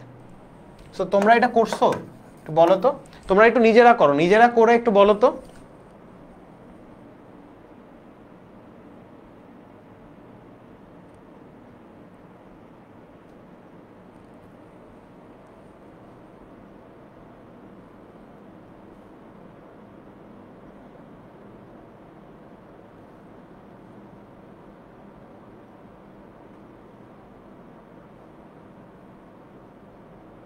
ওকে, তাহলে তোমাদের ওকে এটা আসছে, বুঝতে পারছো? তো তার মানে এই যে আমরা যেটা আমাদের আসলো এইটা হবে আমার চাহিদা সমীকরণ। চাহিদা সমীকরণ হইছে না? দেখো তো। সো তোমরা একটু কমেন্ট সেকশনে জানাও, ঠিক আছে। তোমরা চাইলে এটা স্ক্রিনশট নিয়ে নিতে পারো। ও সরি সরি, দেখছো দেখছো, এই যে আমাদের কিন্তু একটা মিস্টেক হয়েছে, ও ঠিকই বলছে 120 হবে, আমি কিন্তু এইখানে দেখো 200 বসায় ফেলছি। সো আমার কিন্তু এইখানে একটা চেঞ্জ আসবে, এটা আরেকটু ঠিক করি। দেখছো এই যে এইখানে কিন্তু আমরা 200 বসায় ফেলছি, এটা আমি আবার করে দিচ্ছি, সমস্যা নাই, 200-র জন্য ওই সেম জিনিসই আসবে, এটা আমি করে দিচ্ছি, ঠিক আছে।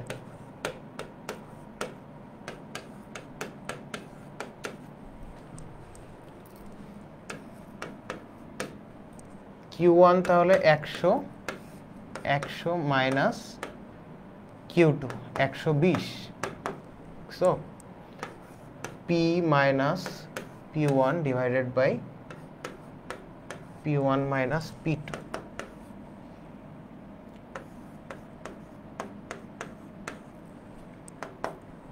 তো তাহলে এইখানে দেখো এখানে কিন্তু মাইনাস 20 হবে, মাইনাস 20 দিয়ে যদি আমি গুণ করে দেই তাহলে মাইনাস 20p, আর এইখানে মাইনাস 20 দিয়ে গুণ করলে এই পাশে চলে যাবে প্লাস 200, ঠিক আছে।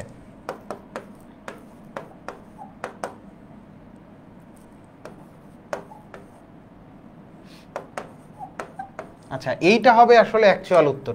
হ্যাঁ আমি যেহেতু সময় স্বল্প, সো এইখানে এটা তোমরা চাইলে এইখানে আরেকটা লাইন নিজেদের মতো করে কিন্তু মানে ক্রিয়েট করে নিতে পারো, যে সে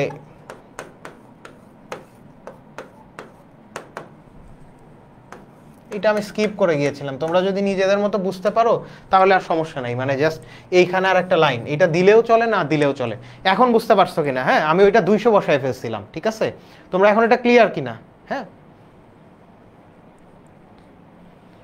ওকে, হ্যাঁ 120-এর জায়গায় আমি 200 বসায় ফেলছিলাম, এই যে এইখানে 120 হবে, এটা 200 বসায় ফেলছিলাম।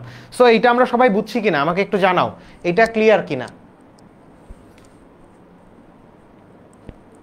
তোমরা একটু কমেন্ট করে আমাকে জানাও যে তোমরা ম্যাথটা বুঝতে পেরেছো কিনা। আচ্ছা, ঐশী বলেছো জি ভাইয়া, ওকে। 300 মাইনাস 20p, হ্যাঁ এক্সিলেন্ট এক্সিলেন্ট, 300 মাইনাস 20p হবে আনসার। নিধি বলেছো, আচ্ছা মনি বলেছো ক্লিয়ার। তো তার মানে তোমার এইরকম দুইটা দামের বিপরীতে চাহিদার পরিমাণ দেওয়া থাকলে যদি চাহিদার সমীকরণ আঁকতে মানে চাহিদার সমীকরণ বের করতে বলে, তাহলে চাহিদার সমীকরণটা আমরা এই সূত্র অ্যাপ্লাই করে বের করে ফেলবো, ঠিক আছে। এখন আরেকটা জিনিস আমরা একটু পড়ি যে ঢাল, ঠিক আছে। এইটা তোমাদের অনেকেরই খুবই কনফিউশনের একটা ব্যাপার। মানে আমি স্থিতিস্থাপকতায় যেতে চাইছিলাম আজকে, কিন্তু আজকে হয়তো আর স্থিতিস্থাপকতা ওই পর্যন্ত কাভার করতেই পারবো না। স্টিল আমরা যেগুলো পড়ি একটু ভালোভাবে বুঝে পড়ার ট্রাই করি। এই ঢাল নিয়ে তোমাদের অনেকেরই কিন্তু অনেক রকম কনফিউশন থাকে। সো এটা একটু ভালো করে দেখো। ঢাল বলতেছে যে স্বাধীন চলকের পরিবর্তনের ফলে অধীন চলকের যে পরিবর্তন হয় তার অনুপাত বা ভাগফলকে ঢাল বা চাহিদা রেখার ঢাল বলে। ব্যাপারটা কি? ঢাল বলতেছে যে আমার চাহিদার সমীকরণটা দেখো তো একটু, QD is equal to say 20 minus 2p। এইখানে স্বাধীন চলক কোনটা? স্বাধীন চলক হচ্ছে দাম, এইটা স্বাধীন চলক। সবসময় মনে রাখবা, বামে তুমি একটা আদর্শ অবস্থায় বামে যেইটা রাখতেছো সেইটা হবে অধীন চলক, আর ডানে যেইটা রাখবে এটা স্বাধীন চলক। হ্যাঁ, এই রকম ফরম্যাটে যখন তোমার আছে, তো এইখানে পি হলো স্বাধীন চলক আর কিউডি হলো অধীন চলক। কিউডি হলো অধীন চলক। কেন পি স্বাধীন চলক? কারণ আমি পি এর মান ইচ্ছা মতো পরিবর্তন করতে পারি, 1 2 3 বসাতে পারি। এইটার বিপরীতে আমি কিউডি বা চাহিদার পরিমাণের মানটা পাই। তো এইখানে বলতেছে স্বাধীন চলকের পরিবর্তনের ফলে, স্বাধীন চলক দাম, এই জন্য দেখো ব্র্যাকেটে দাম দিয়ে দিছে। স্বাধীন চলকের পরিবর্তনের ফলে অধীন চলকের, তার মানে এই যে চাহিদার পরিমাণের যে পরিবর্তন হয় এই দুইটার অনুপাত বা ভাগফল। এই যে সূত্র দেখো, এই কারণে এই যে চাহিদা রেখার ঢাল সমান অধীন চলকের পরিমাণের পরিবর্তন আর নিচে স্বাধীন চলকের তোমার হচ্ছে পরিবর্তন বা দামের পরিবর্তন। দেখো পরিবর্তনটাকে আমরা কিভাবে প্রকাশ করি? ডেল্টা। হ্যাঁ, পরিবর্তন মানেই হচ্ছে ডেল্টা। এটাকে কি? পরেরটা মাইনাস আগেরটা। তুমি পরিবর্তন মানে ডেল্টা পি বা ডেল্টা কিউ। এইটা আমি কিভাবে মনে রাখি বা আমি কিভাবে বুঝি যে পরিবর্তন মানেই পরেরটা মাইনাস আগেরটা, ঠিক আছে। এটা কি আমরা বুঝবো? তো চাহিদা রেখার ঢাল মানে del P divided by del Q. হ্যাঁ, তোমরা ইকোনমিক্সে সবসময় এটা মনে রাখবা যে ঢাল হচ্ছে del P minus del Q হবে। তো আমরা আসলে একটা উদাহরণ দেখি। এই উদাহরণটাতে আমার প্রশ্ন, ধরো এখানে প্রশ্ন করছে Q is equal to 30 minus 10p, ঠিক আছে। Q is equal to 30 minus 10p, এই সমীকরণের ঢাল নির্ণয় করো। তোমার পরীক্ষায় আসছে Q is equal to 30 minus 10p, এই সমীকরণের ঢাল নির্ণয় করো। কেমনে ঢাল নির্ণয় করব? ঢাল নির্ণয় করার জন্য আমার যেহেতু পরিবর্তন বলছে, অধীন চলক মানে তোমার দামের পরিবর্তন, চাহিদার পরিমাণের পরিবর্তন, তো তাহলে আমার নিশ্চয়ই দুইটা দাম, অ্যাটলিস্ট দুইটা দাম দুইটা চাহিদার পরিমাণ লাগবে। তো আমি প্রথমে এই সমীকরণ থেকেই সূচি তৈরি করে ফেলবো। সূচি আমি তৈরি করতে পারি। কেমনে তৈরি করব? এই যে পি এর মান ইচ্ছা মতো বসাবো, 1 2 3, পি এর মান 1 বসালাম। এই যে হ্যাঁ, পি এর মান 1 বসালাম। এইটার বিপরীতে আমি চাহিদার পরিমাণ কত পেলাম? 20 একক। এখন পি এর মান যদি আমি 2 বসাই, 10 গুণন 2 20, 30 থেকে 20 বাদ দিলে আমি পাচ্ছি 10 একক। এই জন্য 2 এর জন্য দেখো এই যে চাহিদার পরিমাণ 10 একক। তার মানে এই সমীকরণটা দেওয়া আছে, আমাকে ঢাল নির্ণয় করতে বলছে, ঠিক আছে। তো তাহলে আমি ইচ্ছা মতো দাম 1 2 বসালাম, এটার বিপরীতে চাহিদার পরিমাণ পেয়ে গেলাম। এখন আমি ফর্মুলা অ্যাপ্লাই করলেই আমি ঢালটা পেয়ে যাব। চাহিদা রেখার ঢাল মানে কি? ডেল পি নিচে আর উপরে ডেল কিউ। আমার সংজ্ঞায় কি বলছে?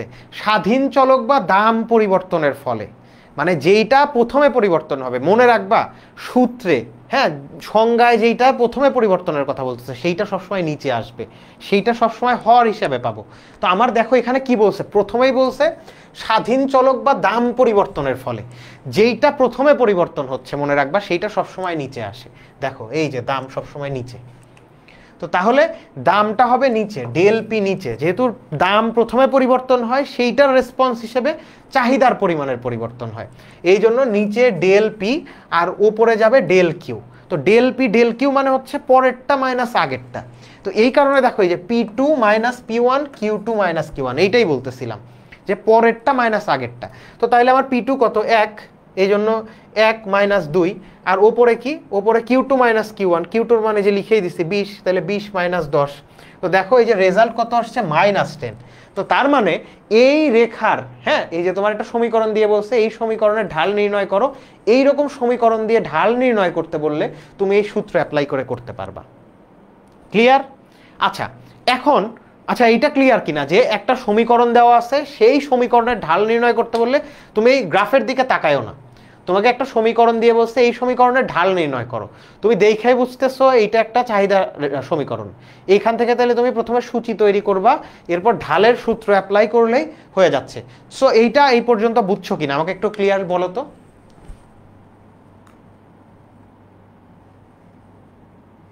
আচ্ছা মাহি মাহি বলছো -10, তোমরা বুঝছো কিনা আমাকে একটু বলো। আচ্ছা ইউটিউবে তোমরা যারা জয়েন করেছো নিজেরা গল্প করছো, তাহলে তো আসলে পড়াশোনার দরকার নাই, মানে তোমরা একটু পড়ায় মন দাও, ঠিক আছে? নিজেদের মধ্যে কথা না বলে আমার সাথে কথা বলতে হবে, রাইট?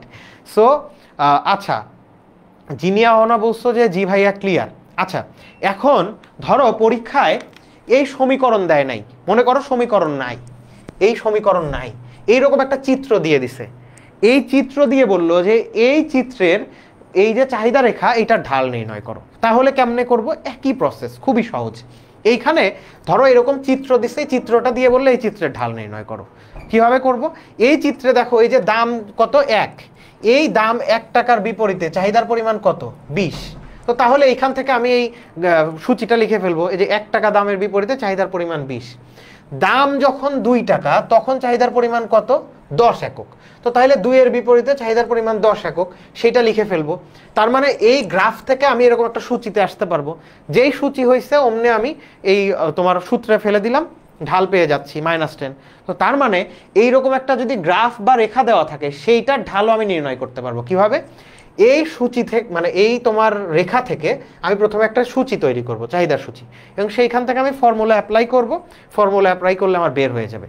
এখন এইটা তো আমার যদি সিকিউয়ে আসে, বর্ণনামূলকে আসে, তাহলে তোমার ঢাল বের করতে বলছে। কিন্তু তোমার ধরো এমসিকিউ আসছে, ঢাল নির্ণয় করতে বলছে, কেমনে পারবো? এমসিকিউ আসলে আমার কি এত সময় আছে? এটা কিন্তু তোমাদের একটা নিনজা টেকনিক দিচ্ছি, ঠিক আছে? এই নিনজা টেকনিক। সো নিনজা টেকনিকের আগে তোমাদের, মানে যারা নতুন জয়েন করছো আমি তাদেরকে আবার একটু মনে করায় দেই, আজকে আমাদের এইচএসসি 25 এর মানবিকের শিক্ষার্থীদের জন্য আমরা একটা ইকোনমিক্স, হ্যাঁ, ইকোনমিক্স প্রথম পত্রের 2য় অধ্যায়ের ক্লাসটা করছি, এবং 10 মিনিট স্কুল তোমাদের জন্য শেষ মুহূর্তের প্রস্তুতি কোর্স নামে একটা মানবিকের শিক্ষার্থীদের জন্য, এইচএসসি 25 এর মানবিকের শিক্ষার্থীদের জন্য একটা কোর্স নিয়ে এসছে, যেখানে আমরা একদম তোমাদের 25 সালের এইচএসসির আগ পর্যন্ত আমরা তোমাদেরকে অর্থনীতি, ভূগোল, তারপরে তোমার হচ্ছে পৌরনীতি, এরপরে ইসলামের ইতিহাস ও সাহিত্য, হ্যাঁ, এই এই এই 4টা মূলত আমরা মানে ঠিক করেছি। তোমাদের চাহিদার ভিত্তিতে হয়তো বাড়লে বাড়তে পারে, এটা আমি কথা দিতে পারছি না, কিন্তু এই 4টা আমরা একদম খুব বেসিক থেকে অ্যাডভান্স লেভেল পর্যন্ত পড়বো, যাতে তোমরা এইচএসসিতে A+ নিশ্চিত করতে পারো, এবং এইগুলা থেকে অ্যাডমিশনে যেই ধরনের তোমার টপিকগুলো আসে সেইগুলোও যেন তোমরা পড়ে ফেলতে পারো। সো আমাদের এই শেষ মুহূর্তের প্রস্তুতি কোর্সে 3 ঘন্টা করে কনসেপ্ট ক্লাস হবে, এবং কনসেপ্ট ক্লাসগুলো আমরা কিভাবে পড়বো সেইটার কিন্তু একটা ডেমনস্ট্রেশন তোমরা আজকে দেখতে পেলে। সো তোমরা চাইলে এই কোর্সে এনরোল করে ফেলতে পারো, তোমাদের বন্ধুদেরকেও জানাতে পারো। আর তোমরা এই কোর্সে এনরোল করলে এক্সট্রা কি পাবে? এক্সট্রা হচ্ছে গত বছরে আমরা এই সেম কোর্স রান করেছিলাম, সো ওইখানে প্লেলিস্ট আকারে গত বছরের ক্লাসগুলো তোমরা চাইলে দেখে নিতে পারো, এবং ওইখানে তুমি তোমার এই মানে টেস্ট পরীক্ষার আগে তোমার যেই মানে তোমার চ্যাপ্টারগুলো দরকার তোমরা চাইলে গত বছরের সেই ক্লাসগুলো দেখে নিতে পারবা। ওকে, তো তাহলে আমি তোমাদের নিনজা টেকনিক দিচ্ছিলাম, ঠিক আছে? আচ্ছা নিনজা টেকনিকটা কি? যে তোমার বর্ণনামূলক আসলে এত বড় করবা, এখন এমসিকিউ আসছে, তাহলে এমসিকিউ এ কি করব? এমসিকিউ এ যেইটা করব, যে ধরো তোমার সমীকরণ দেওয়া আছে যে কিউ ইজিক্যাল টু 30 - 10p, ফরম্যাটটা যদি এরকম আদর্শ থাকে, মানে কিউডি হাতের বামে এবং পি হাতের ডানে আছে, তো তাহলে এই যে পি এর সাথে যেই জিনিসটা আছে -10, এইটাই হবে তোমার ঢাল। কেমন ব্যাপারটা? ধরো একটা চাহিদা সমীকরণ বললো 10 - 3p, এইটার এমসিকিউ আসছে এইটার ঢাল কত? পি এর সাথে যেই সহগটা আছে এই যে -3, সুতরাং এইটার ঢাল হবে -3। বোঝা গেছে? এবং চাহিদা সমীকরণ যেহেতু নিম্নগামী, চাহিদা সমীকরণ নিম্নগামী, তার মানে এটার ঢাল সবসময় মাইনাস হবে। নিম্নগামী যে কোনো রেখার ঢাল সব সময় ঋণাত্মক হয়, আর ঊর্ধ্বগামী যে কোনো রেখার ঢাল সব সময় ধনাত্মক বা পজিটিভ হয়। ধরো একটা তোমার সমীকরণ দিল, ধরো একটা সমীকরণ দিল Q is equal to 10 plus 5p, ঠিক আছে, 10 প্লাস 5p। তাহলে এই সমীকরণের ঢাল কত? এই সমীকরণের ঢাল হবে হচ্ছে তোমার +5, অর্থাৎ p এর সাথে চিহ্ন সহ সংখ্যা, p এর সাথে চিহ্ন সহ সংখ্যাটাই হবে তোমার ঢাল। তো তার মানে আমার যদি কোনো একটা সমীকরণ দেয় এবং সমীকরণ দিয়ে আমার যদি ঢাল নির্ণয় করতে বলে, আমি এমসিকিউ একদম এক দেখায় পারবো? তোমরা পারবা কিনা এখন ঢালটা নির্ণয় করতে? এটা আমাকে একটু ক্লিয়ার করো। আচ্ছা, তো তার মানে আমার সমীকরণ দেওয়া থাকলে, সমীকরণের যদি এরকম আদর্শ রূপে থাকে, অর্থাৎ পি হাতের ডানে কিউ বামে আছে, তাহলে পি এর সাথে সংখ্যা মানে চিহ্ন সহ সংখ্যাটাই হবে তোমার ঢাল। যদি এই যে QD is equal to 10 minus 3 P এর সাথে সংখ্যা সহ সহগ কত? -3, সো -3 হবে ঢাল। Q is equal to 10 plus 5p, P এর সাথে কি আছে? চিহ্ন সহ +5 আছে, সুতরাং এইটার ঢাল হবে হচ্ছে তোমার 5 বা +5, ঠিক আছে। আচ্ছা, এখানে আরো আসলে অনেক কিছু ছিল, ঠিক আছে। মানে এখন ধরো এই জিনিসের তোমার মনে করো এরকম একটা সমীকরণ দিল, সমীকরণ দিয়ে এটার ঢাল নির্ণয় করতে বলছে, এটার ঢাল তুমি কি নির্ণয় করতে পারবা না? দেখো এটার কিন্তু এই অবস্থা আমি পারবো না, এইটার একটা আদর্শ রূপে নিতে হবে। আদর্শ রূপটা কি? ধরো সে QD is equal to 10 minus 2p, তার মানে কিউডিটা হাতের বামে থাকবে, পিটা থাকবে হাতের ডানে, এরকম একটা আদর্শ রূপে নিতে হবে। এটা কি আমি চাইলে পারবো না? দেখো এটা কিন্তু আমি পারবো। কেমন? পি ইজিক্যাল টু এইখানে q/4, 1/4 মানে q/4। সো এটাকে আমি কিভাবে লিখতে পারি?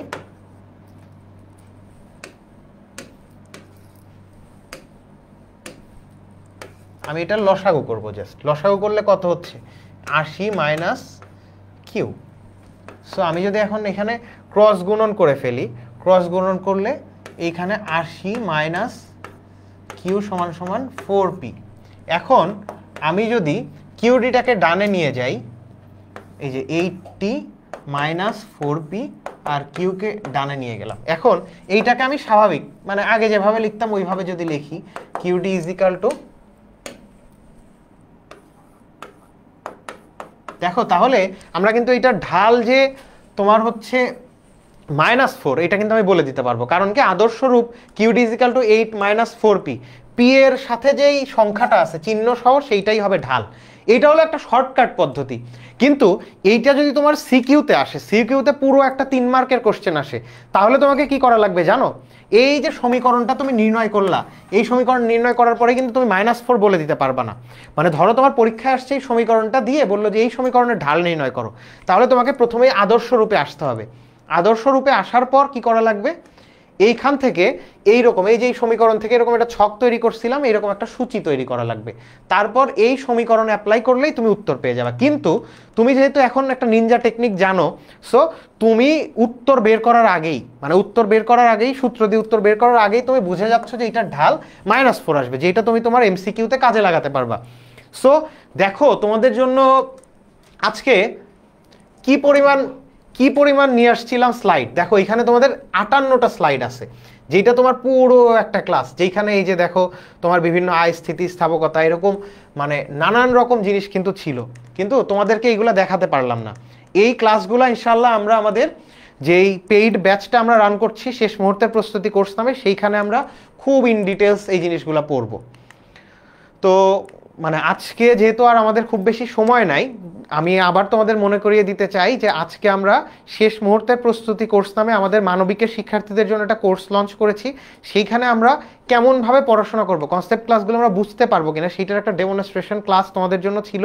এবং টিল নাও আমি যতটুকু পড়িয়েছি এখান থেকে মোটামুটি তোমরা 2টার মতো উত্তর কিন্তু করতে পারবা তোমাদের টেস্ট পরীক্ষায় বলো, ফাইনাল পরীক্ষায় বলো। এবং আমাদের এই শেষ মুহূর্তের প্রস্তুতি কোর্সে মূলত 4টা সাবজেক্ট আমরা পড়বো, এবং প্রত্যেকটা সাবজেক্টে 3 ঘন্টার কনসেপ্ট ক্লাসের পরে আমরা বোর্ড স্ট্যান্ডার্ড এমসিকিউ পড়বো, দেন হচ্ছে এগুলোর আমাদের ফুল মডেল টেস্ট হবে।